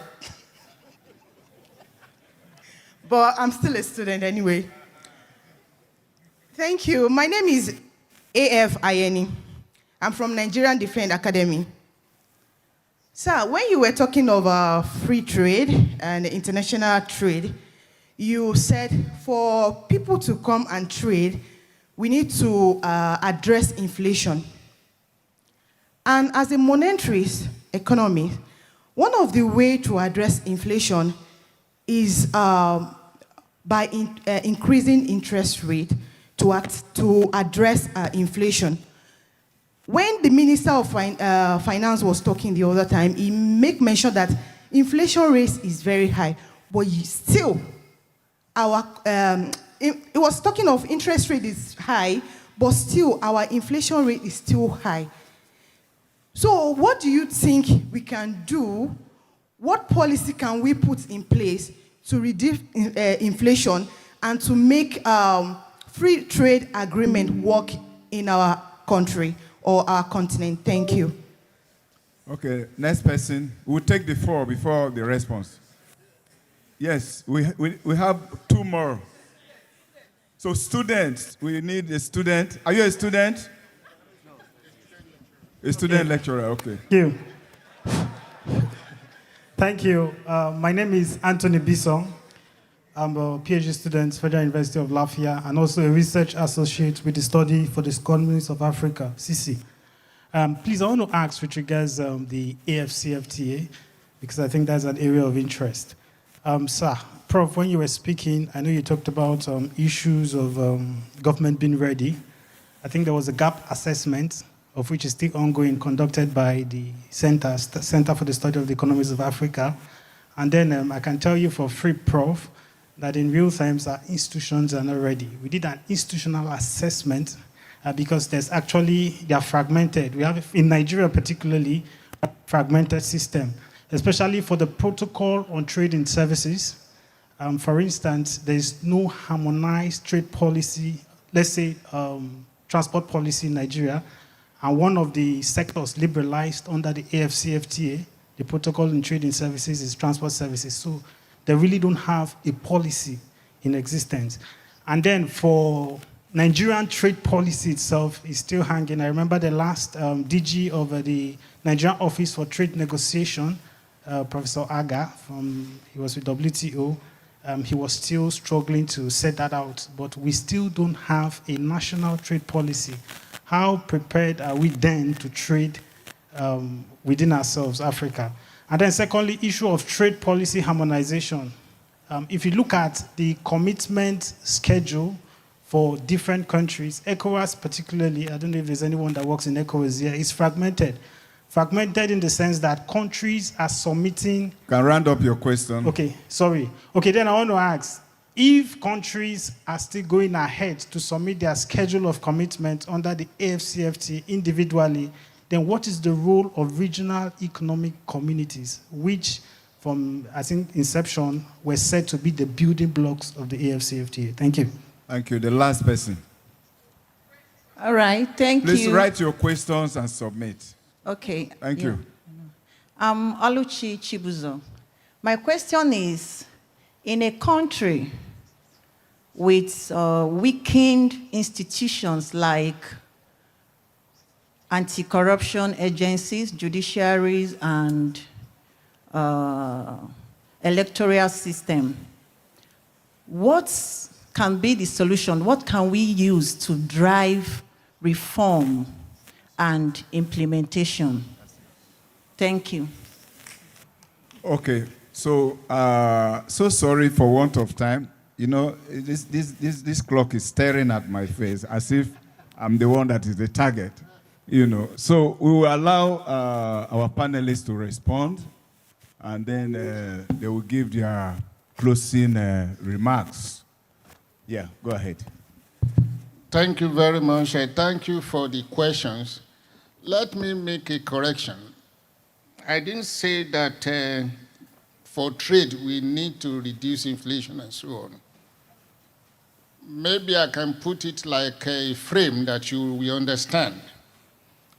When you talk about regional integration, regional trade agreement, and so on and so forth, we normally think at two levels: static gain and dynamic gain. Static, you don't worry about inflation. You do your business as it is. But for regional integration agreement to lead to sustainable development, to lead to the second round or ripple effect, then you need to deal with inflation. And why? If you do that, that's when you have hope of attracting foreign direct investment. And you must do that consistently for them to see the direction where the economy is going. Right now, the inflation rate is high, but again, let's put it in context. It used to be very close to 40, and it's still coming down. So I believe that very soon it will come to single digit if the policies are still working, the reforms are effective. So dynamic gain from regional integration agreement is core, and it's important whenever you are talking about gains from regional integration. There is a question about AFC, the level of government, not the different sectoral issues. You did not mention that there is a committee that's actually in charge in terms of action to do this. What we've not seen is actually for them to then coordinate among themselves. Remember I said that maybe Nigeria is not interested in that area. But deliberately, the way it was designed is that a la carte, you can decide to pick area you want in AFCFTA. Let me also point out one thing. AFCFTA is one of the agreements that doesn't explicitly say how to redistribute gains. Have you noticed that? The reason is that we believe countries should be able to decide which area their gain is going to be. But services, to me, is very important, and I think government should do its homework in terms of taking advantage of services, especially services that has to do with human knowledge and skills. I see no reason why people will have PhD degree and don't have employment. And there are countries where they can use their skills or knowledge. So it's important. You are right. Fred Agard, that's the former director of Nigeria Office of Trade Negotiation, tried his best in terms of bringing some of these together. But a tree can never make a forest. And I also know my people in trade, Federal Minister of Industry, Trade and Development, the issue of trade policy fragmentation and so on is also with us. At ECOWAS level, for example, this is the 4th year that we've been trying to have common trade policy of ECOWAS. Not because we don't have the draft. We've called for more than 10 to 11 meetings, and there is no agreement. And without a common trade policy for ECOWAS, we cannot go to international fora to negotiate as an entity. Now, what we did to that common trade policy is to suspend it, hoping that the 3 countries that left ECOWAS will come back. Again, diplomatic moves are going on to ensure that they are back, and then we can pick it up from there and try to cross that hurdle. But the implication for different countries is simple. It implies that they will surrender their trade policy instrument to ECOWAS. And I think from the body language of Nigeria in that negotiation, it's like we are not ready yet. Thank you, Prof. Oh, okay, thank you. Thank you very, very much. A round of applause for Prof. Okay, can you provide responses to your questions? Okay, so I have 33 seconds or something. Okay, let me start with Professor Wokoma. Very excellent point you made there. But I'll just give maybe just 1 word, 2 words answer to some of the questions you raised. Of course, I know you know the answers, but they're just rhetorical. The first question he asked, how do we develop leaders? Succession planning. I mean, we know countries like Singapore, like Korea, they already know in advance, 30 years, people who will step into, there are leadership processes you have to follow. If you don't follow it, once you deviate, you can't become a leader. Okay, so I think succession planning is one major answer to that question. Now, the second question on policy coherence, the second question is homogeneity. And I agree, I think mindset change is very important, which is what we don't have. Mindset change, and interestingly, we have a lot of institutions we have created in this country aimed to help us do that. National Orientation Agency, for example, even the National Youth Service Commission, National Youth Service Corps. Those are some of the institutions created that are aimed to help us harmonize, to help us coordinate, to help us have similar thinking about ourselves, about people, about culture, and so on. So I think we need to do more about changing our mindset, and if we can change our mindset, it's a very big thing, it's nebulous, it can also be ambiguous in some cases, but if we can do that, then we can make it happen. And the last point you made about leakages in the system, digitalization, institutional strengthening, those are some of the things some countries have done. Like I said, it makes traceability, you can trace resources. All those billions we're talking about, they pass through the system. They have to pass through some account, some banking system for it to happen. So if we're able to trace it, if we're able to also ensure that there's consequence management when people, engage in such corruption, and we hold them accountable, like I said, in some countries where ministers, generals are in jail because of what they did. People, in some of those countries, if you invite someone to be a minister, you say, sorry, I'm not ready, I'm not interested. That's where they had got to. Because they know that you do anything, you'll be held accountable. And you'll even feel sorry about accepting the responsibility or the appointment than not doing so. Okay, so now the question from, I think that's Chibuzo, where institutions are weak, what do we need to do to strengthen anti-corruption? Well, I will talk from the bank's perspective. What we do from the bank's perspective to strengthen institutions, especially when they are weak, is to do what we call policy-based operations. Policy-based operations are some special lending that we give to countries that allow us to monitor the way they implement reforms, to also, to also supervise how such resources are used. In some of those cases, instead of relying on the institution, we use our own institutions, like the procurement system, disbursement system, to ensure that we can checkmate how those resources move, where they move to, and so on and so forth. And we also get to hold them accountable to ensure that they are able to implement some reforms that we feel will help to further strengthen those institutions. I know I have time up. Thank you. Thank you very much. Thank you very much.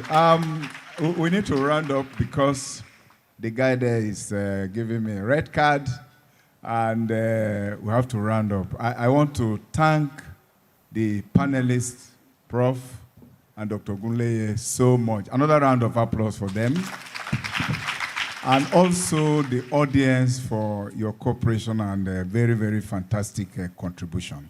But before I drop the microphone, it's important to answer someone that is worried about inflation. You will agree that there is a very significant, deceleration that we have recorded. Just as Prof said, we're somewhere hovering around 40.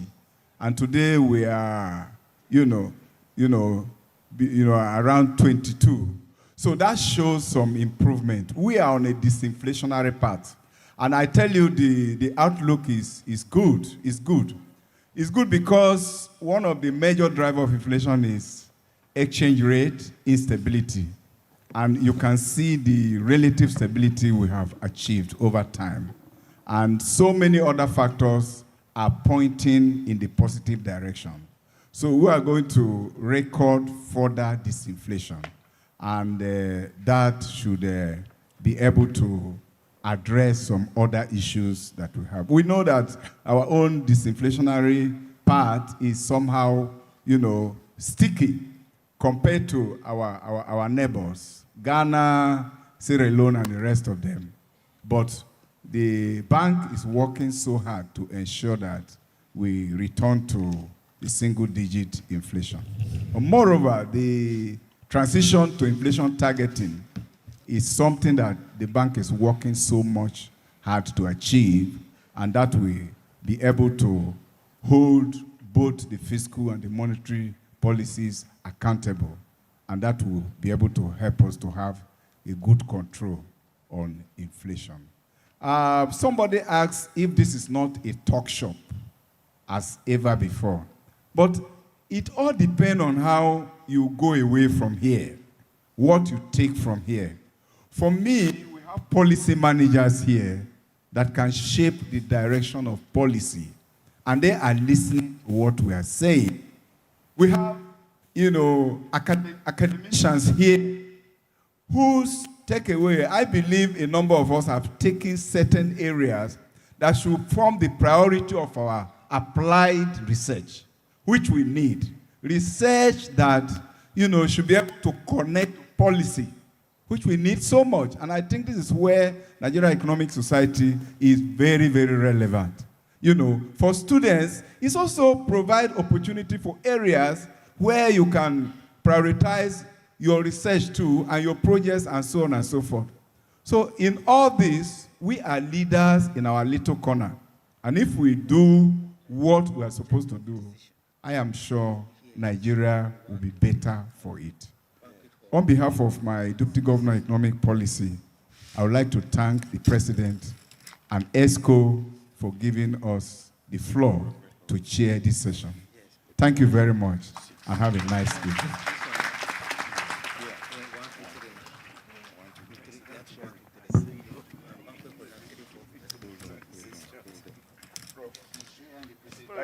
Thank you. One.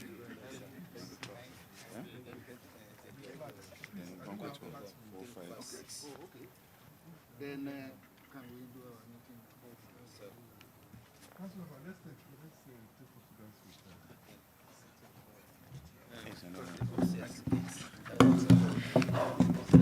Thank you very much. We've just been having a couple of realignments here and there, but We want to thank you all very much. Our concurrent sessions will commence, and I'm sure all our technical team, yes, they're trying to ensure that they put a record to this date by.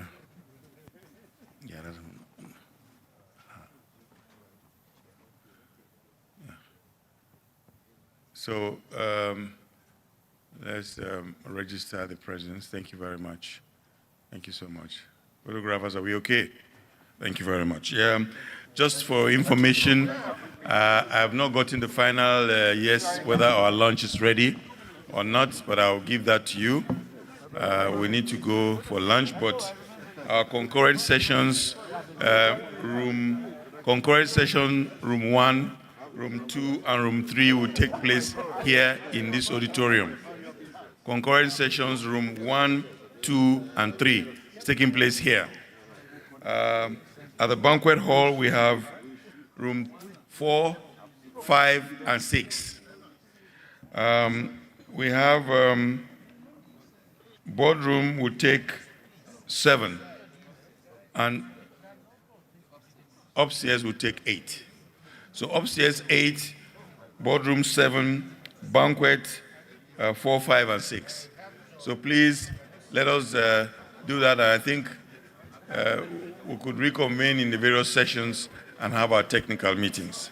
Meanwhile, we want to thank you all very much for being a wonderful audience and let you know that we'll reconvene duly. Thank you very much.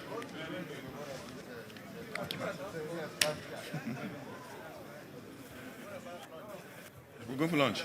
Yeah. Yes, we are all going for lunch. It's time for lunch. It's already past. It's time for lunch. Thank you.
of the Nigerian Economic Society's annual 66th conference was nothing short of remarkable.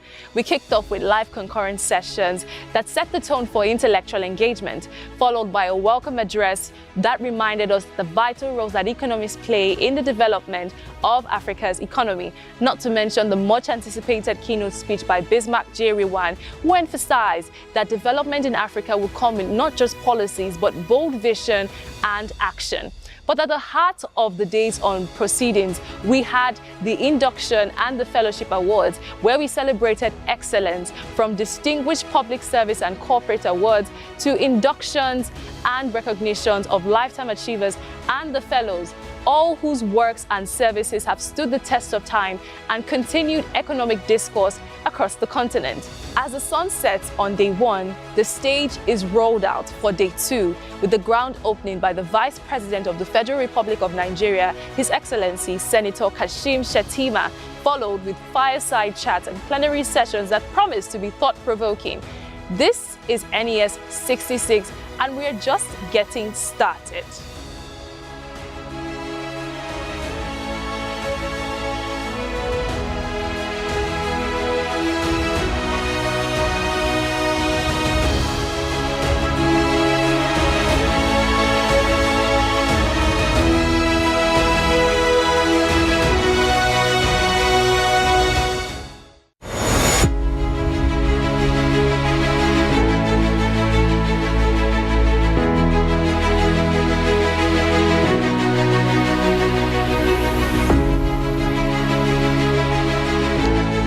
Day 1 of the Nigerian Economic Society's annual 66th conference was nothing short of remarkable.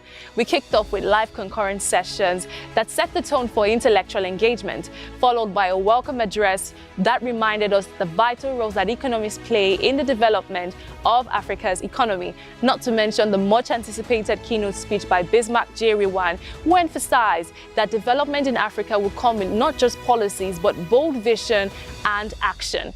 But at the heart of the day's proceedings, we had the induction and the fellowship awards, where we celebrated excellence, from distinguished public service and corporate awards to inductions and recognitions of lifetime achievers and the fellows, all whose works and services have stood the test of time and continued economic discourse across the continent. As the sun sets on day 1, the stage is rolled out for day 2, with the ground opening by the Vice President of the Federal Republic of Nigeria, His Excellency Senator Kashim Shettima, followed with fireside chats and plenary sessions that promise to be thought-provoking.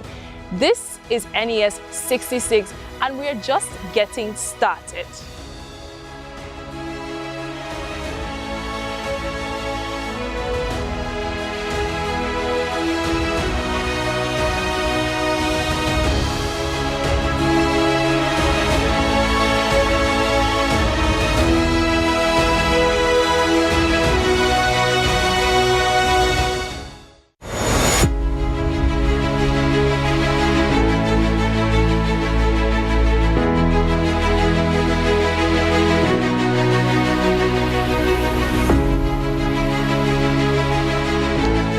Day 1 of the Nigerian Economic Society's annual 66th conference was nothing short of remarkable.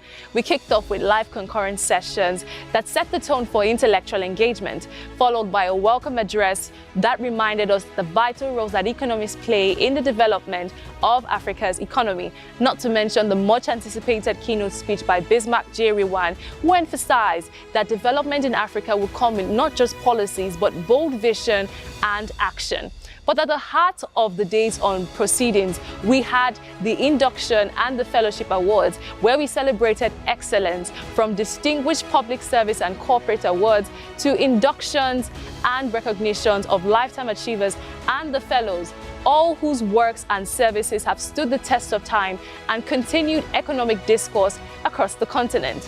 As the sun sets on day 1, the stage is rolled out for day 2, with the ground opening by the Vice President of the Federal Republic of Nigeria, His Excellency Senator Kashim Shettima, followed with fireside chats and plenary sessions that promise to be thought-provoking. This is NES 66, and we're just getting started.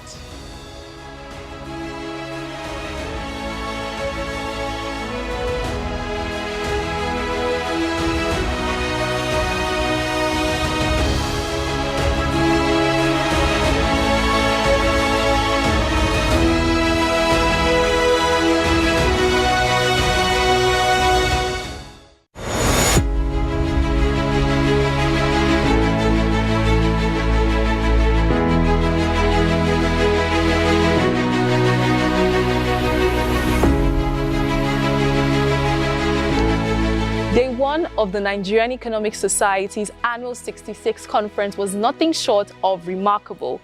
We kicked off with live concurrent sessions that set the tone for intellectual engagement, followed by a welcome address that reminded us the vital roles that economists play in the development of Africa's economy, not to mention the much anticipated keynote speech by Bismarck J. Rewan, who emphasized that development in Africa will come with not just policies but bold vision and action.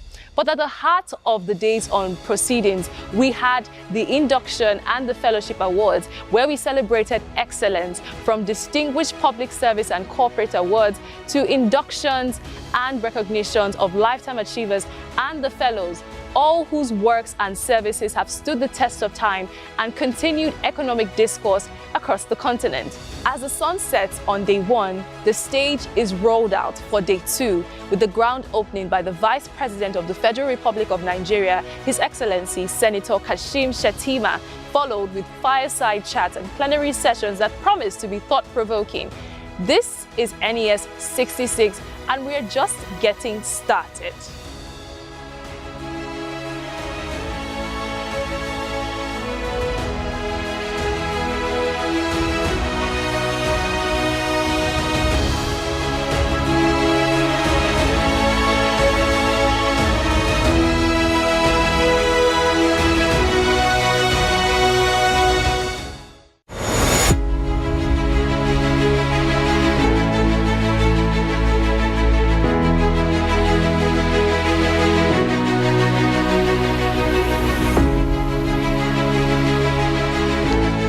Day one of the Nigerian Economic Society's annual 66 conference was nothing short of remarkable. We kicked off with live concurrent sessions that set the tone for intellectual engagement, followed by a welcome address that reminded us the vital roles that economists play in the development of Africa's economy, not to mention the much anticipated keynote speech by Bismarck J. Rewan, who emphasized that development in Africa will come with not just policies but bold vision and action. But at the heart of the day's proceedings, we had the induction and the fellowship awards, where we celebrated excellence, from distinguished public service and corporate awards to inductions and recognitions of lifetime achievers and the fellows, all whose works and services have stood the test of time and continued economic discourse across the continent. As the sun sets on day one, the stage is rolled out for day two, with the ground opening by the Vice President of the Federal Republic of Nigeria, His Excellency Senator Kashim Shettima, followed with fireside chats and plenary sessions that promise to be thought-provoking. This is NES 66, and we're just getting started.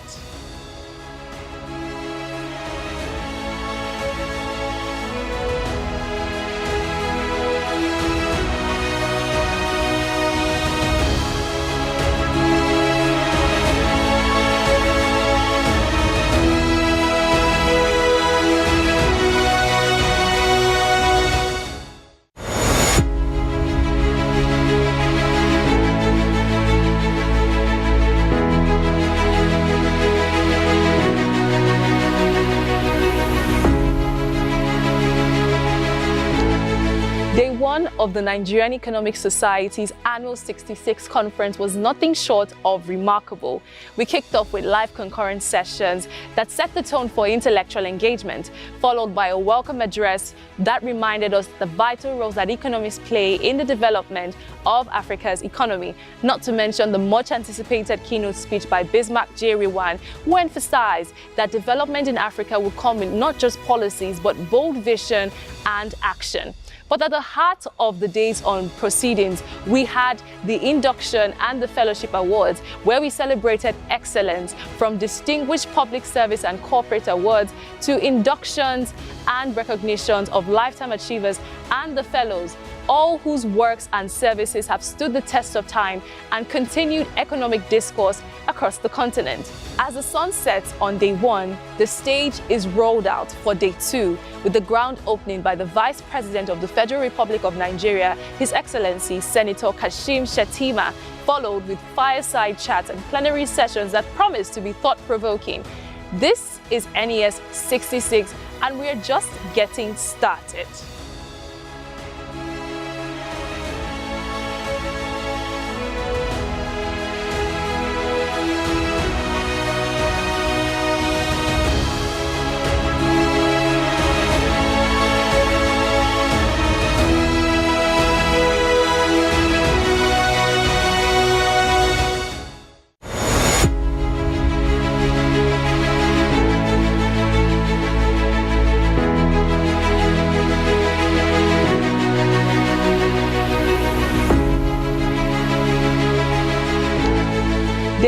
of the Nigerian Economic Society's annual 66th conference was nothing short of remarkable. We kicked off with live concurrent sessions that set the tone for intellectual engagement, followed by a welcome address that reminded us the vital roles that economists play in the development of Africa's economy, not to mention the much anticipated keynote speech by Bismarck J. Rewan, who emphasized that development in Africa will come with not just policies, but bold vision and action.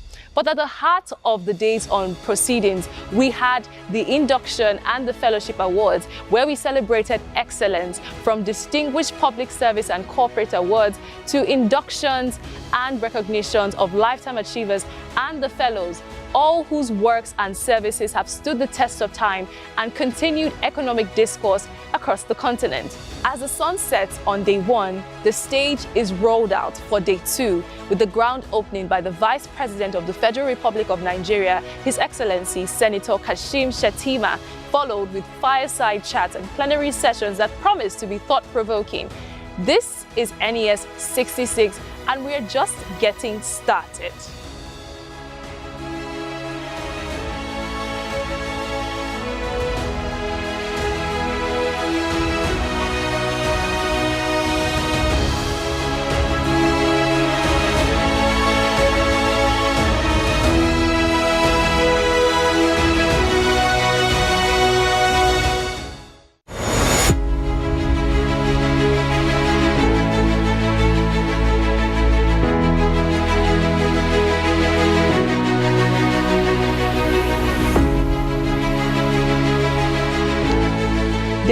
Of the Nigerian Economic Society's annual 66th conference was nothing short of remarkable.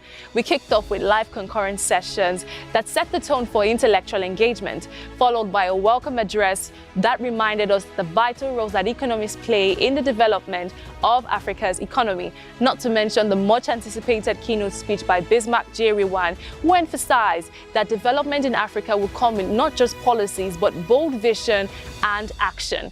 But at the heart of the day's proceedings, we had the induction and the fellowship awards, where we celebrated excellence, from distinguished public service and corporate awards to inductions and recognitions of lifetime achievers and the fellows, all whose works and services have stood the test of time and continued economic discourse across the continent. As the sun sets on day 1, the stage is rolled out for day 2, with the ground opening by the Vice President of the Federal Republic of Nigeria, His Excellency Senator Kashim Shettima, followed with fireside chats and plenary sessions that promise to be thought-provoking. This is NES 66, and we're just getting started.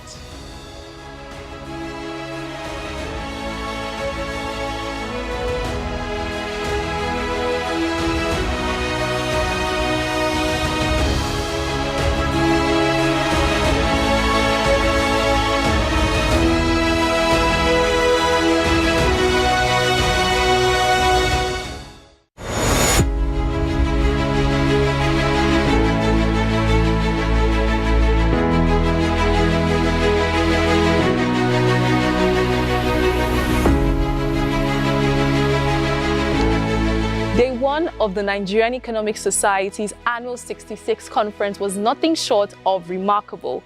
We kicked off with live concurrent sessions that set the tone for intellectual engagement, followed by a welcome address that reminded us the vital roles that economists play in the development of Africa's economy, not to mention the much anticipated keynote speech by Bismarck J. Rewan, who emphasized that development in Africa will come with not just policies, but bold vision and action. But at the heart of the day's proceedings, we had the induction and the fellowship awards, where we celebrated excellence, from distinguished public service and corporate awards to inductions and recognitions of lifetime achievers and the fellows, all whose works and services have stood the test of time and continued economic discourse across the continent. As the sun sets on day 1, the stage is rolled out for day 2, with the ground opening by the Vice President of the Federal Republic of Nigeria, His Excellency Senator Kashim Shettima, followed with fireside chats and plenary sessions that promise to be thought-provoking. This is NES 66, and we're just getting started.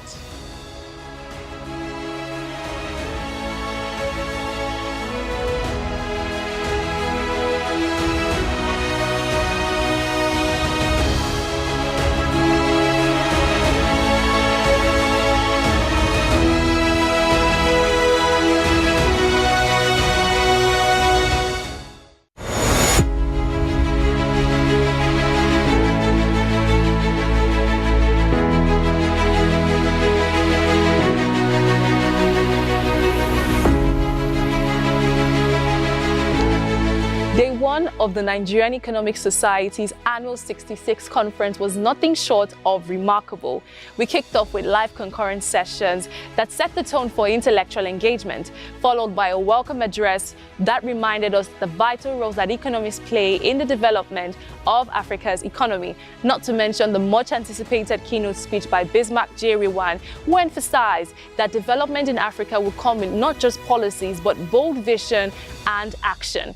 But at the heart of the day's proceedings, we had the induction and the fellowship awards, where we celebrated excellence, from distinguished public service and corporate awards to inductions and recognitions of lifetime achievers and the fellows, all whose works and services have stood the test of time and continued economic discourse across the continent. As the sun sets on day 1, the stage is rolled out for day 2, with the ground opening by the Vice President of the Federal Republic of Nigeria, His Excellency Senator Kashim Shettima, followed with fireside chats and